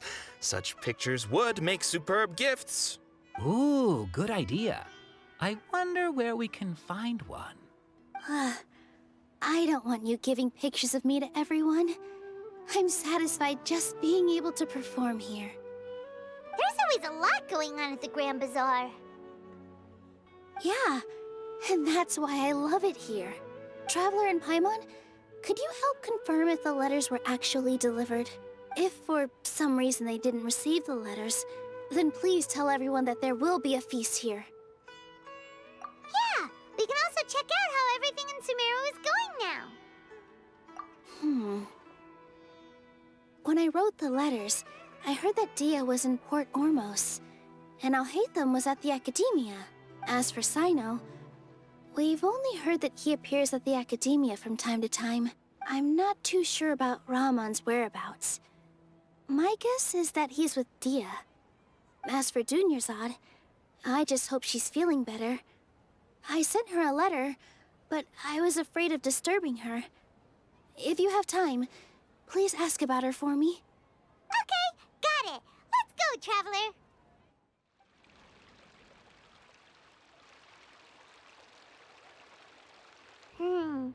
We haven't seen Alhaitham anywhere. Let's ask that person over there.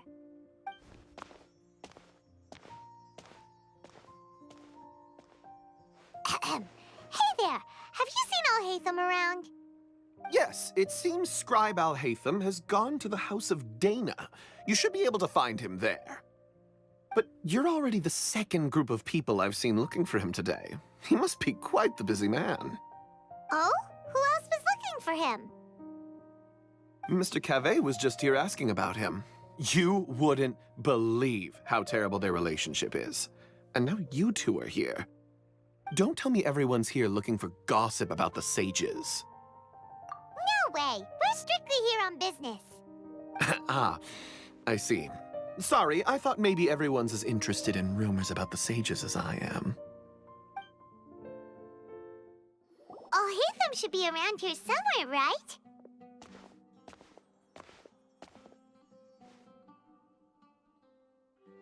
Oh, he's over there!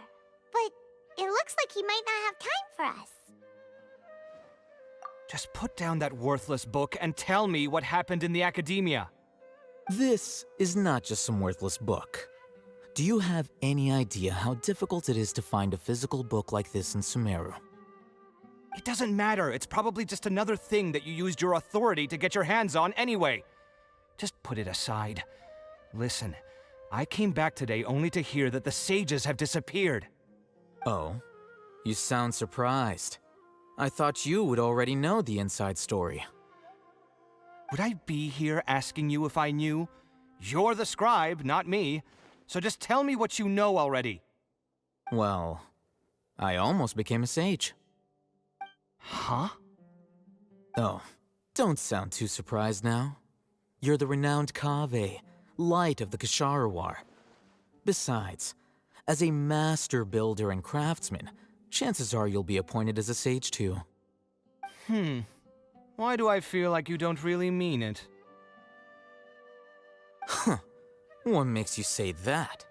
Why would you question my heartfelt sincerity? Maybe it's because you've never said anything good about me before. Yeah, well, I share a similar sentiment, and anyone who knows you as well as I do would surely do the same. Oh, you... See? This is why I hate discussing anything with you. Your ridiculous and arrogant attitude always gets in the way. It seems that you really can't stand my personality. Ha! What was your first clue? Well, then you might as well move out of my house. Are you threatening me? Stooping to a new low, I see. Ugh, and don't change the subject. You, a sage? What a joke. The academia might as well just close tomorrow. Are they having a fight? Forget what's going on with the academia. Haven't you been busy with your construction project? Tell me, when are you going to build yourself a mansion? Don't get me started. I get angry just thinking about it. So, what great building did our master architect work on this time? Like I need to tell you. Keep your nose out of my business. No, I think we deserve to know. Where were you when Sumeru needed you most? I was in the desert for a large project, but considering Haravatat's utter ignorance of architectural and aesthetic matters, you probably wouldn't understand. Which is truly unfortunate. I can only pity the man who doesn't understand the first thing about beauty and romance. Unlike a true... hold on, wait a second. What do you mean by when Sumeru needed me most? Well, while you were out fiddling around in the desert, many people came together to save Sumeru from a crisis. Ha! And you think I'd believe that? Look, all you really need to know is that Azar and all his accomplices have all been overthrown. Huh? What nonsense are you talking about? It's no skin off my nose if you don't believe me. It's not like my Darshan was the one trying to apply for funding from the Grand Sage. Yours, though, on the other hand... You know what? I'll ask around. I'm sure someone knows what's going on here. You're dead if I find out you're lying to me. Hey, Alhaitham! Oh, it's you two. What's the matter? We're running some errands for Nilu. Have you received her letter? Letter? Nilu said she sent out a letter inviting everyone to a celebration feast in 2 days at the Grand Bazaar. We'll also be celebrating Zaino's reinstatement as General Mahamatra. If she addressed the letter to Alhaitham of the Academia, then the letter should have gone to my office. I've been busy these days, so I haven't had time to check for any new mail at my office. I only now have some free time to attend to personal matters. Have you always been so busy with your work? Of course not. I'm only busy these days because several sages have been dismissed recently and the whole academia was practically turned upside down. Tainari told us they all went to train in the Avidia Forest. Apparently they will spend the rest of their lives there. That is already the best possible ending for the likes of them. 4 of the 6 great sages were possessed by their desire for power and attempted to create a new god. In order to pull it off, they even imprisoned the other 2 rational sages. To imagine such things could take place in the academia. I don't know where to begin. Yeah, you're right. Huh. Feels kind of strange to hear them called that after all this time. But then again, the 6th grade schools sounded pretty impressive too. Yes, at least that's how they're supposed to sound. It's said that when the academia was first founded, the Dendro Archon herself established the 6 great schools, each representing one of the 6 different types of wisdom. Numerous Darshans have sprung up and faded. Only the 6 Darshans attaching themselves to the 6 great schools have stood the test of time and obtained permanent seats in the academia. Now, the 6 Darshans are nearly synonymous with the 6 great schools, and the leaders selected for the schools are the 6 great sages. Among the 6 great sages, there is one central leader, the Grand Sage. Unfortunately, only the sages from Vahumana and Amorta remain now. They were imprisoned for opposing Azar and were only rescued after Azar's downfall. So who's managing things in the other 4 schools now?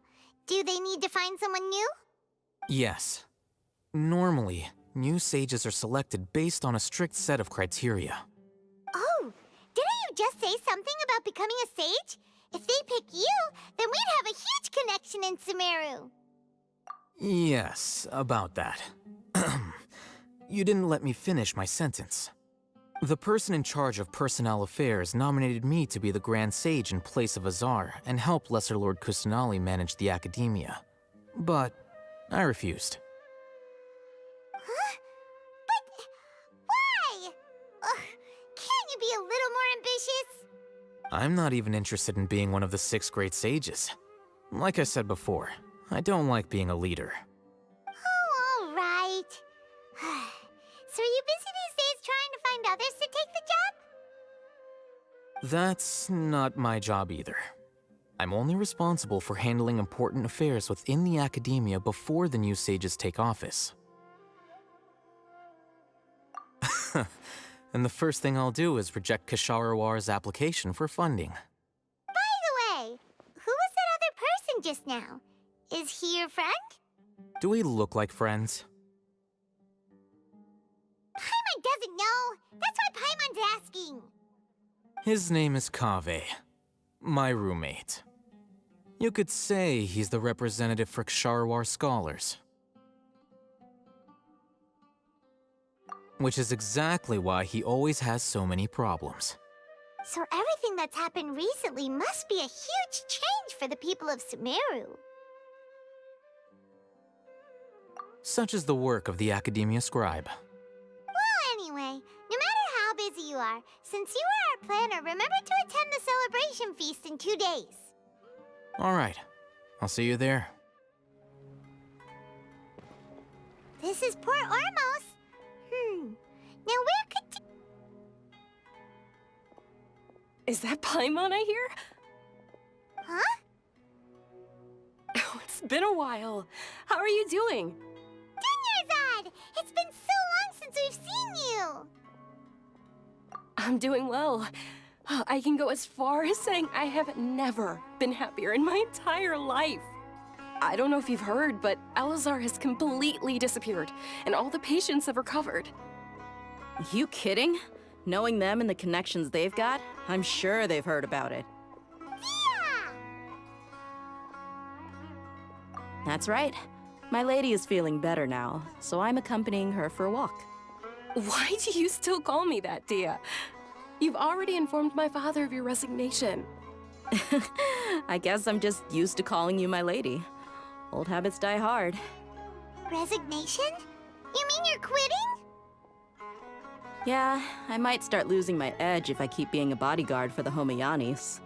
You know that my parents and I are fond of you, and that we appreciate you very much. It wouldn't be a problem if you wish to continue to be our bodyguard. I'm not a woman that's easily persuaded. You should know that by now, my lady. When I took this job, I had already decided that I'd quit as soon as you'd recovered. It's time for me to get back out there and chase that horizon. So what are you gonna do now if you're not gonna be a bodyguard anymore? I want to take a risky job and put my body to the test again. Huh? But we literally just finished one of the most dangerous jobs ever! Are you getting bored already? I know. If I hadn't joined in that plan with you, I wouldn't have come up with this idea. I guess I still get fired up by that feeling of going all out in a fight. It made me realize that I'm still a mercenary through and through. Life is short, and I'm happy that I got to be a part of that operation. But the whole thing also made me realize that there are still many problems in Sumeru. And as a desert dweller, I'm still not completely ready to settle down on this side of the wall. Well, I remember a friend had someone bring you a message. You mean I'll hate them? I didn't expect him to still remember that. I thought he was joking. We just came from talking with Alhaitham at the Academia. Did he tell you that he suggested that I come work at the Academia? What? I heard that Azar and his cronies fell from power, and Alhaitham told me that now was a good time to find a job in the Academia, but only if I wanted to. Whoa. Paimon can't see you being anything other than a mercenary. Me neither. But I think Dia would look great dressed up as a scholar. Ugh, forget about it. I wouldn't last 10 seconds in there. Alhaitham probably just liked the way I worked and knew I'm good in a fight, so he suggested I find some work in the Academia. But you know, if you take him up on the offer, Sino might actually agree and let you become a Matra. Because you're super amazing! The Matra have all the talent they need as long as they have Sino. I prefer to be free to live however I choose. In fact, I chose this job from the very start because I knew it'd be right up my alley. Even if being a mercenary means facing all kinds of danger. A lion has to return to the wild sooner or later. If anything, being your bodyguard has been unfamiliar territory for me. I don't want to see you go, but I'll respect your decision. I'm glad to hear you say that. Come on, no need for the sad face. It's not like we'll never meet again. Once the whole Dendro Archon thing is settled, everything in Sumeru will take a turn for the better. That makes me happy too. But a peaceful society will probably mean less demand for mercenaries like me. Before long, we'll be a dying breed. So I'd better get to work while I still can. Huh? But wait a second! You make it sound like you're leaving now! Well, no, not yet at least. I promised my lady I'd stick around until next week. So, have you been in Port Ormos this entire time? We were wondering if you had received a letter from Nilu. Oh, did Nilu write to us? She heard that you were seen in Port Ormos, so she sent the letter here. Huh. It was probably sent to the inn that we're staying at. My lady has been very energetic lately, and keeps taking me on hikes, staying out even into the night. By the time we get back, the receptionist is usually off napping on the job. Right, and we tend to leave quite early in the morning, so the old man on duty is also usually dozing off. So what it really sounds like is that the person on duty is always asleep. I bet the letter's at the reception desk. I'll go check later. No wonder there wasn't a reply. You never received the letter. Good thing Nilu asked us to come and check on that. Sorry to make you two come all the way out here. It must be something important for Nilu to specifically write to us like that. Yes, she said they were preparing a victory feast in the Grand Bazaar, and will also be celebrating Sino's reinstatement as General Mahamatra. She was hoping you could come. Great! I'll be sure to attend. Count me in too. But is there some sort of dress code or anything for the feast? Can I just show up looking like this? Since it's being organized by Nilu, I don't think she'll be too picky about that. If anything, I think she wants to see us as our most natural selves. All right, then this is how I'll show up. The feast will be held in 2 days, so don't forget. Sure. Thank you so much for letting us know. We'll see you there. Oh, by the way, do you happen to know where Sino and Raman are? The General Mahamatra always comes and goes without a trace. Normally no one knows his whereabouts. Oh. But last time we met, he mentioned that he had something to do in Aru village. You can try your luck there. As for Raman, your guess is as good as mine. I only remember he said that he had something to discuss with Sino. You can ask Sino when you meet him. Don't mention it. You'd better get going. All right, on to our next stop. It's been a while since we last visited Aru village. Ah, there's Sino.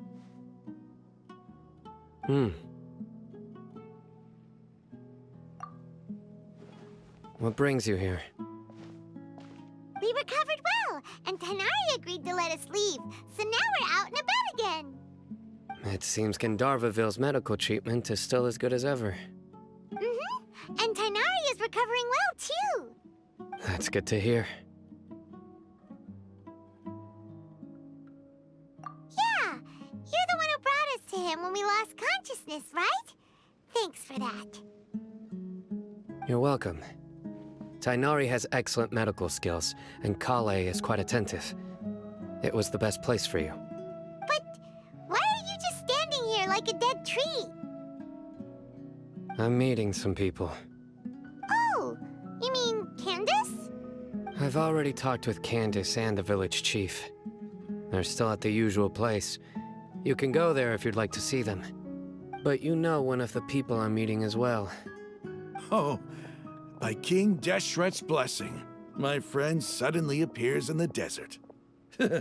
Don't tell me you've run into trouble and need us to help now. Roman! And, Sataria? Oh, you know me? Oh, well, you're pretty famous in the academia. Don't worry, these are our friends. No need to be so guarded. I see. I'm doing well. Many good things have happened recently. Same here. Really, I feel that my whole life has started to shine after suddenly finding a new direction. Oh, tell us everything. Yeah, you go ahead. All right, well, I suppose I should start by saying I've decided to leave the academia. What? It's not that I've given up on being a scholar. Instead, you could say I've found a new identity. I will no longer pursue research like a typical scholar, but I have not completely given up on my relationship to knowledge either. I can see what you're saying now. What do you mean? I plan to leave the academia and return to teach here in the desert. Wow, so you want to become a teacher? Sataria will return to support education here and teach people from the desert. She can't teach everyone on her own, but there are many of us Eremites all over Sumeru. She came to discuss a collaboration with me and hoped that I could bring her ideas to the Eremites. Yes, it's my hope that the Eremites can help me select a group of smart people with the best aptitude for teaching. I'll teach them, and after they've finished learning from me, they can go educate more people. That is the true meaning of education and the spreading of knowledge. The people of King Deshret suffer from sandstorms, exile, and ignorance. Miss Sataria is more than welcome to come teach here. Her arrival is like a star shining in the desert night. The stars have always guided caravans, thieves, soldiers, and travelers who get lost in the night. They lead those in the dark out of trouble and back to safety. Oh, please. Where's all of this coming from? I'm starting to feel a little embarrassed. You deserve these compliments.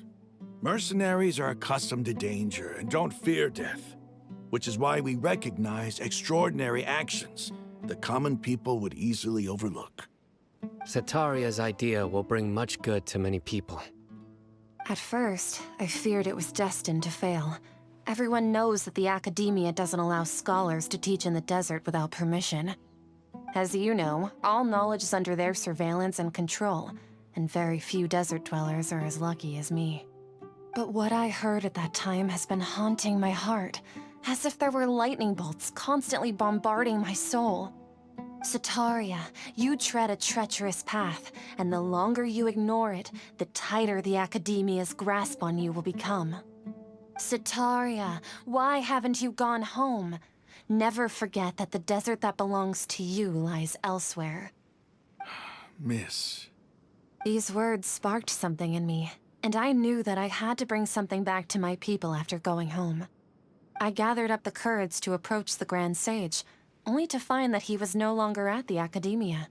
Lord Sino told me that Azar didn't belong there anymore. Azar has received much-needed punishment. Though, if you ask me, it may have been too light. You probably have already heard. Lord Sino helped me obtain permission to leave the Academia for the desert, and accompanied me here to discuss collaboration with members of the Eremites. My plan was able to go smoothly thanks to him and Rahman. You're all doing so much for the desert. Aside from that, I also have some other business to discuss with Sino. Lesser Lord Kusanali has allocated many resources to support and develop the desert. I've done some business for her, and part of it required the assistance of the Eremites. I applied for a few batches of educational materials from the Academia, and sent them to several groups in the desert, as instructed by Lesser Lord Kusanali. I believe the people will make good use of them. That's exactly what the people here need. Physical books and other related items. If it weren't for Sino and Lesser Lord Kusanali, I'm afraid we'd never be able to get our hands on them. Apart from this, the Academia is also recruiting scholars that are willing to teach in the desert. I'll let you and Sataria know as soon as I have any more news. We must be persistent about this, and maintain these resources to ensure long-term effectiveness. This is the first time in hundreds of years we've had a glimmer of hope. I think this may be the turning point for the desert. Remember these words. Here lies our faithful priest, Kasala. His wisdom is a miracle among the people, deserving of high praise and admiration. I hope people with wisdom like that priest will rise again among the desert dwellers. Then we'll once again see the wisdom and glory that once shook the world. Enough about us. Are you here to discuss some business too? No, not at all. We're actually here on behalf of Nilu. Nilu wanted to write to everyone, but she wasn't sure where the letters should be sent, so she asked us to come find everyone personally. A celebration feast will be held in 2 days at the Grand Bazaar. She hopes that all of you will be able to attend. At the feast, we'll also be celebrating Sino's reinstatement as General Mahamatra. Although, judging from your appearance, it seems you've already been reinstated. Paimon thought you would only start working for the Academia after the feast. Celebration? Feast? It's the first I've heard of it. Tighnari was right. He really didn't know. This feast is for you, Sino. Sounds to me like you'll have to be there. It's rare to see that kind of expression from Lord Sino. You must not like feasts very much. No, not really. But I'll go. Well, I still have a lot to handle here. Besides, I need to look after Miss Sataria in the desert, so I'll have to pass. I'm afraid I won't be able to join you. Although, if you'd be so kind, please give a message to Miss Nilu for me. The message is, I'm sorry for how I treated you before, but now I understand the beauty of your dance. It's like a light shining in the sky. You and the art you symbolize are not only beautiful, but also lively and powerful, so much so that it was prohibited. Please keep dancing, and someday I'll be able to appreciate your art in person. Okay, we've got all that down. Our job here is complete as well. Oh, Sino, remember, party's in 2 days. Make sure you're there. Got it. Everybody's already here. Looks like we're the last ones to arrive. I'm here. Ah, there you are.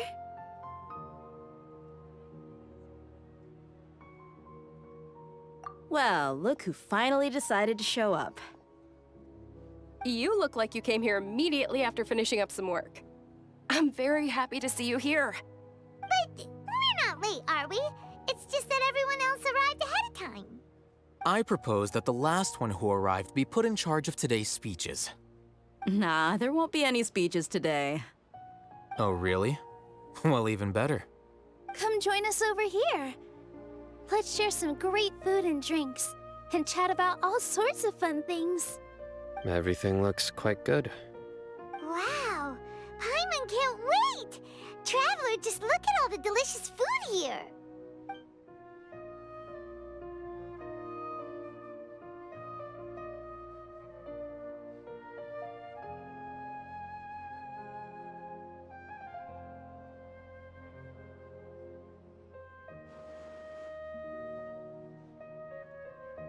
Whoa!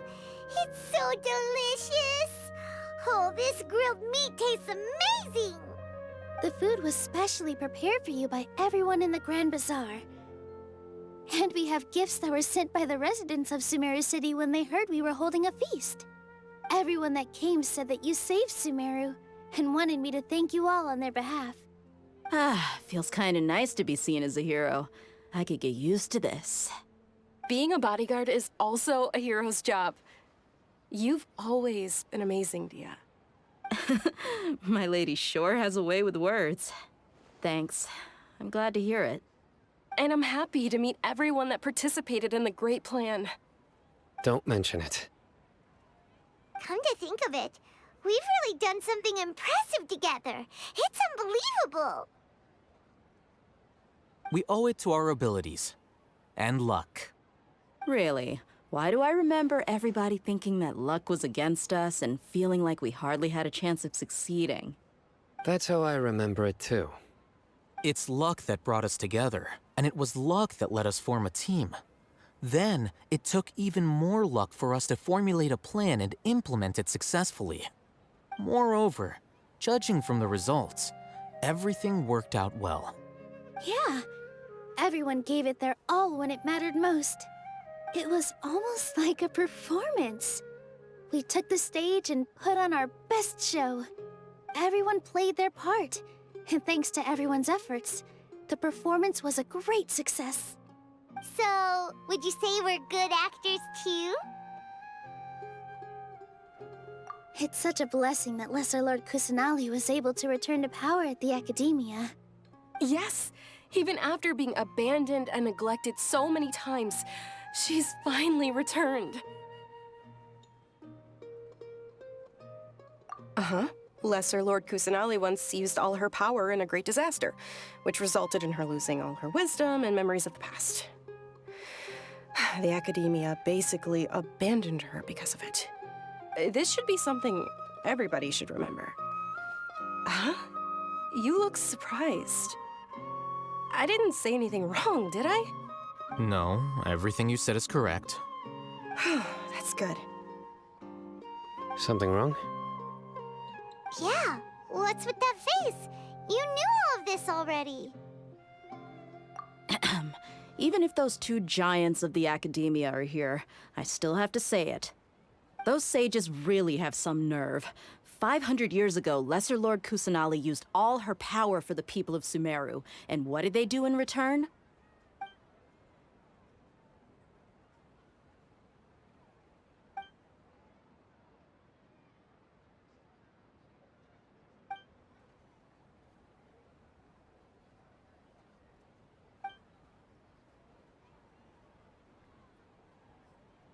If you bite the hand that feeds you, don't act surprised when it turns into a knuckle sandwich, right, Sino? Perhaps I shouldn't say this, but their treatment of Lesser Lord Kusanali calls for a more severe punishment. You could simply tell Lesser Lord Kusanali that you wish to have Azar and his accomplices severely punished. I respect our deity's decision, and won't interfere in any way. While we're on this topic, why didn't you accept the Academia's invitation to become the Grand Sage? Are you trying to say that I'm fit to be a sage? Not at all. but every person handling the selection process has said that you are the most suitable candidate to lead the academia right now. Why? Because he dethroned Azar from power? Could you try to put it another way? This is a good thing, yet you're making it sound like I overthrew Azar for my own personal gain. But seriously, though, I always wondered if you had some personal motives behind it. I did have my own motive, but it had nothing to do with being a sage. If the rules of our nation were suddenly cast by the wayside, then it wouldn't be long until chaos ensued. I had no intention of letting their dreams disrupt my life. By that, you mean your life working as the Academia's scribe. Precisely. Wait, is that all? So, that's the only reason why you joined us and came up with all those plans? It's reason enough. You've certainly got quite the personality. You flatter me. All right then. How about you? You've already resumed work as the General Mahamatra, right? That's right. Will you be happy with that life? It's not about being happy. There are merely a lot of things that I must do. Even so, keep your spirits up and try to be happy, okay? And try to smile more every day, just like I'm doing now.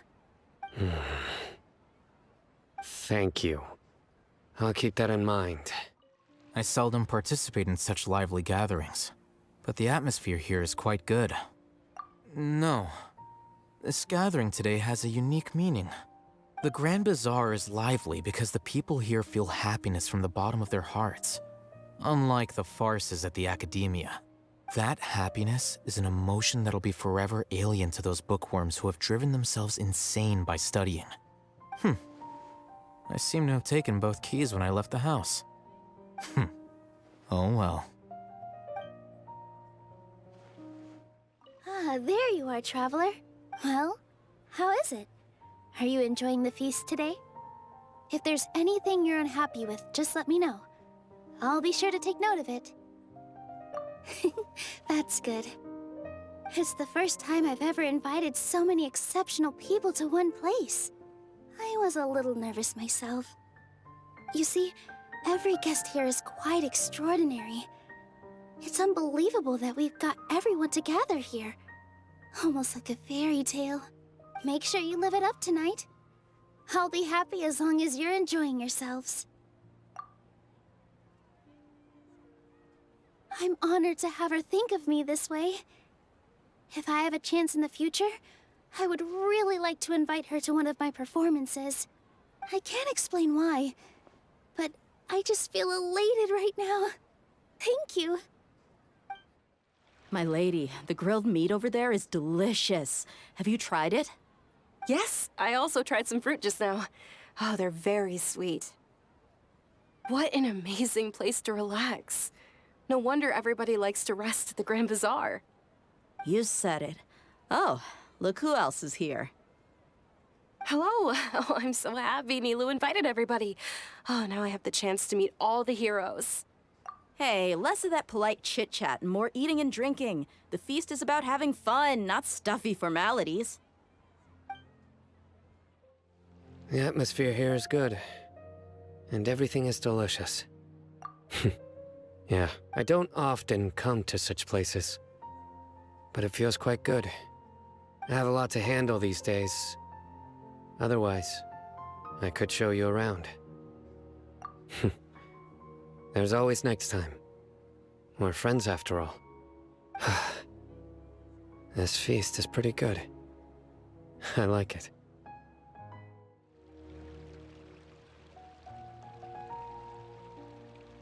Hey, what's wrong? Your head is starting to droop. Hey, you can't just fall asleep here. Paimon will go find something delicious for you to eat. You'll wake up once you've put something yummy in your tummy. Of course, just wait here for Paimon.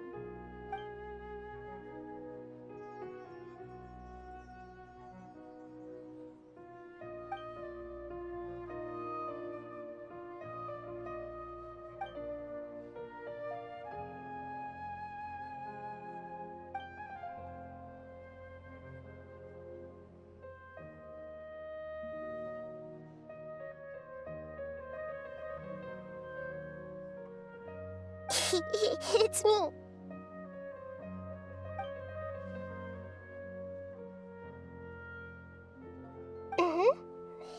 You may blame me for being a bit too self-indulgent. I was thinking about talking with you, and the next thing I knew, I had made a connection with you. The connection between us is amazing. It's like flora and the fence it grows upon.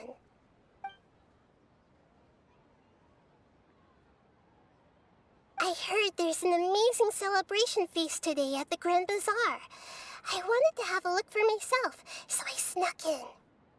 Lately, I've been so busy dealing with all the fallout from recent events, so I really haven't had any free time. Although you've already helped me with a lot, there's still one more thing I hope you can help me with.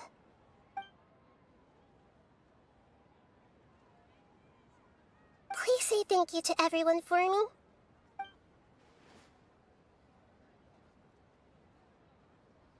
Oh, is it not convenient for you to do that for me?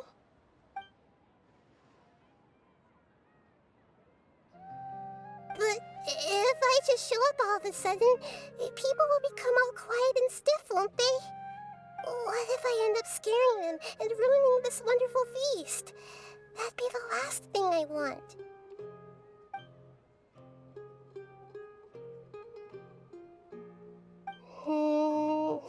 Let me think about it. Okay.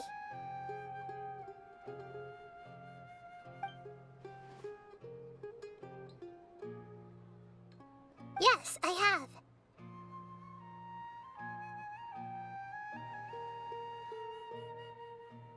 You said I should go thank everyone as myself, right? So, I've decided to borrow your body for the time being. Please don't blame me. The flora also climbs up to the fence to get closer to the sky.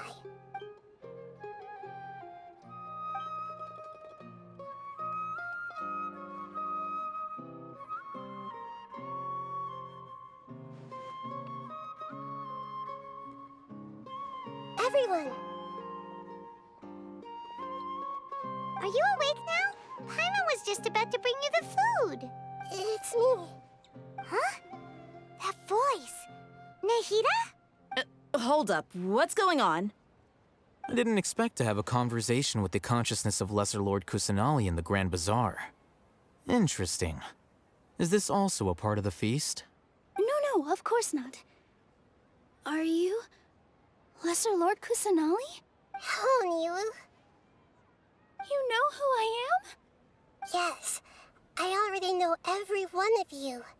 Nilu, Alhaitham, Sino, Dia, Paimon, and Dunyarzad. Lesser Lord Kusanali?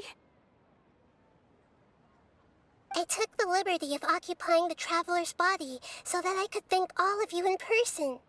Thank you so much for rescuing me, even if that meant placing your own safety in peril and taking the risk of becoming enemies with the Academia, the sages, the doctor, the balladeer, and even the entirety of Sumeru. Without you, without any of you, I would have been in a much more difficult situation. Had you not helped me to resolve the crisis, not only I, but Sumeru and even the entirety of Tevat would have suffered great misfortune. People refer to you as the heroes who managed to rescue a god. I'm quite fond of this name. It not only explains your identities, but also bears witness to your relationship with me. Please, allow me to present to you my most sincere gratitude. Lesser Lord Kusanali, you have done so much for Sumeru, and I didn't even have a chance to do anything for you. You don't have to do this. Dunyarzad, the suffering you endured during your illness is also proof of you being with me and praying for me. Thank you. You don't need to be so ceremonious. It's always been my duty to protect you. This is how the relationship between the Academia and Dendro Archon should be. We just did what was necessary and set things back on the right path. You're an Archon, but you act so humble. You really don't need to be so polite with us. I'm honored to have been able to take part in this plan. I hoped you liked the dance I dedicated to you. Thank you, all of you. Thank you so much.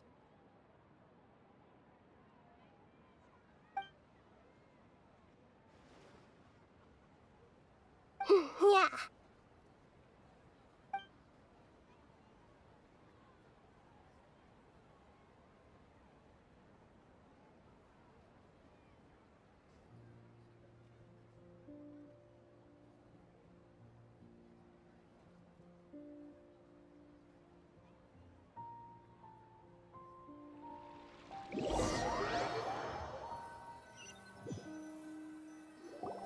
Are you awake?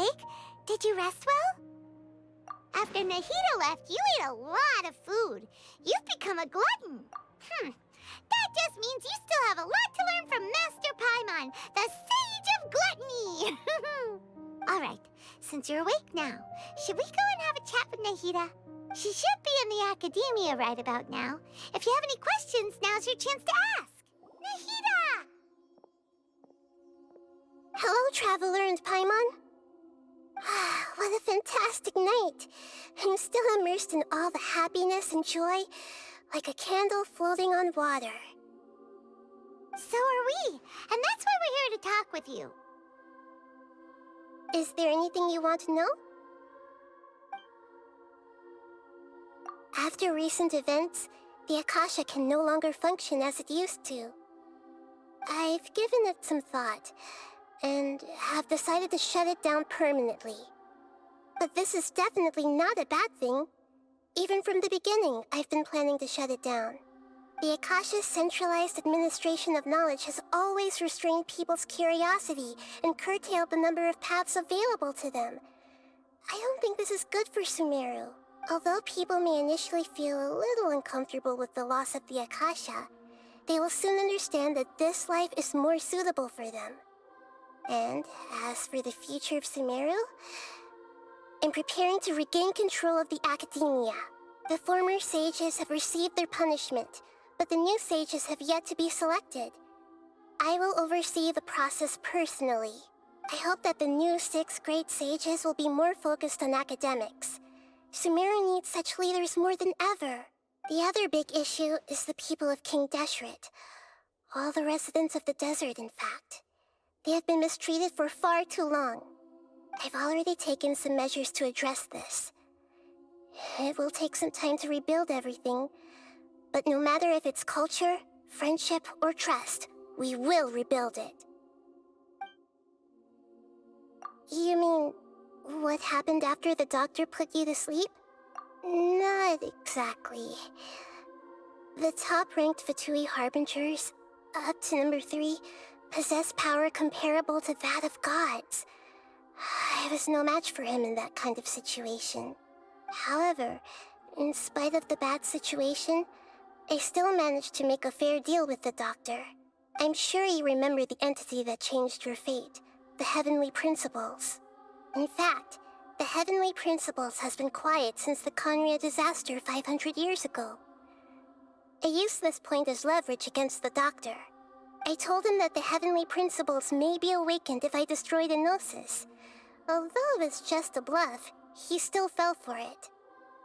I assumed that the Heavenly Principles wouldn't just stand by and let such extensive damage to its laws take place.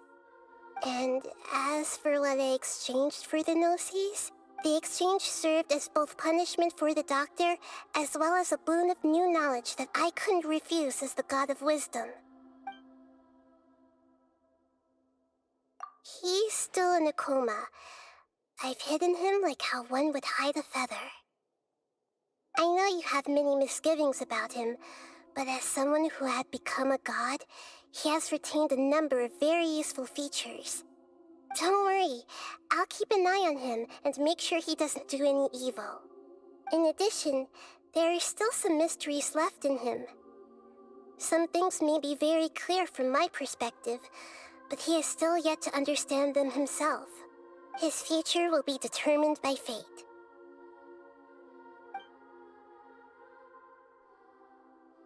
Is that where you're headed next? Fontaine, the Nation of Justice?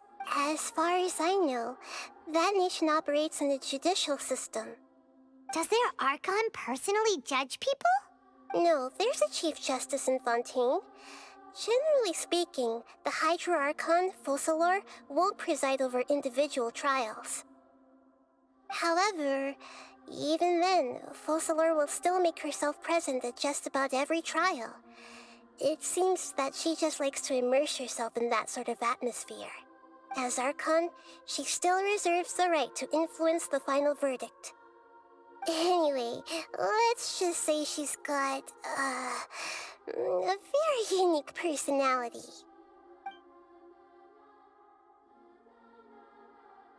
Are you sure? Isn't there something else you haven't asked about yet? Huh? You mean... About your brother. While you were resting at Gandharvaville, I took some time to perform an Irminsul search for information on your brother. Yeah! Isn't Irminsul a repository for all the information and memories of Teyvat? So there shouldn't be anything on her or her brother. This is true in your case. Irminsul indeed does not have any information on you. However, there must be something different about your brother. Because, as it turns out, the world has recorded information on him after all. What? There's only one possible explanation. He belongs to this world.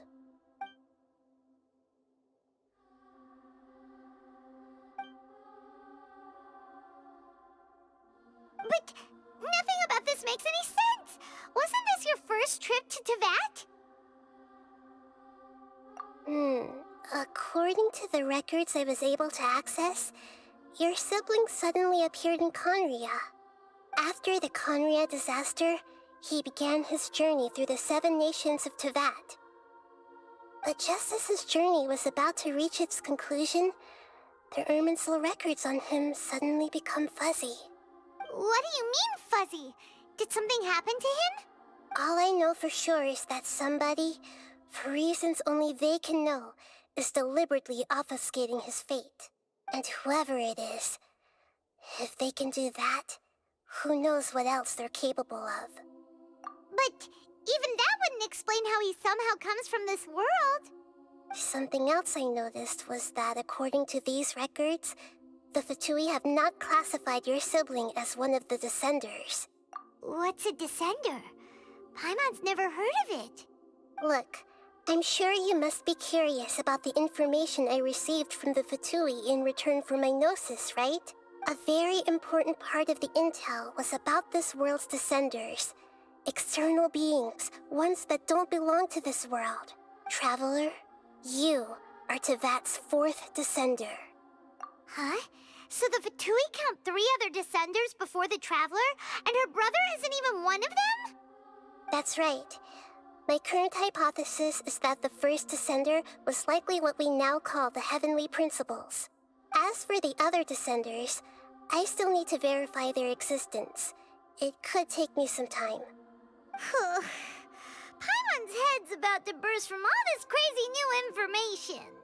And yet, even knowing all this, I'm sure you must still have a lot of unanswered questions. I must say, I truly regret that I can't help you more as the God of Wisdom. There are many questions in my heart as well. I will need some time to go through each one of them. And soon, you'll also begin your journey anew and depart from Sumeru. I'm very interested in your future. It's a journey that can't be observed or recorded by this world. If fate is the ultimate knowledge, then your future will be the ultimate fate. Paimon's sure glad we got to meet you, Nahida. The pleasure is all mine. I can't thank you enough. Alright, that's enough talk for today. If you ever miss me, just close your eyes, and maybe I'll appear in your dreams.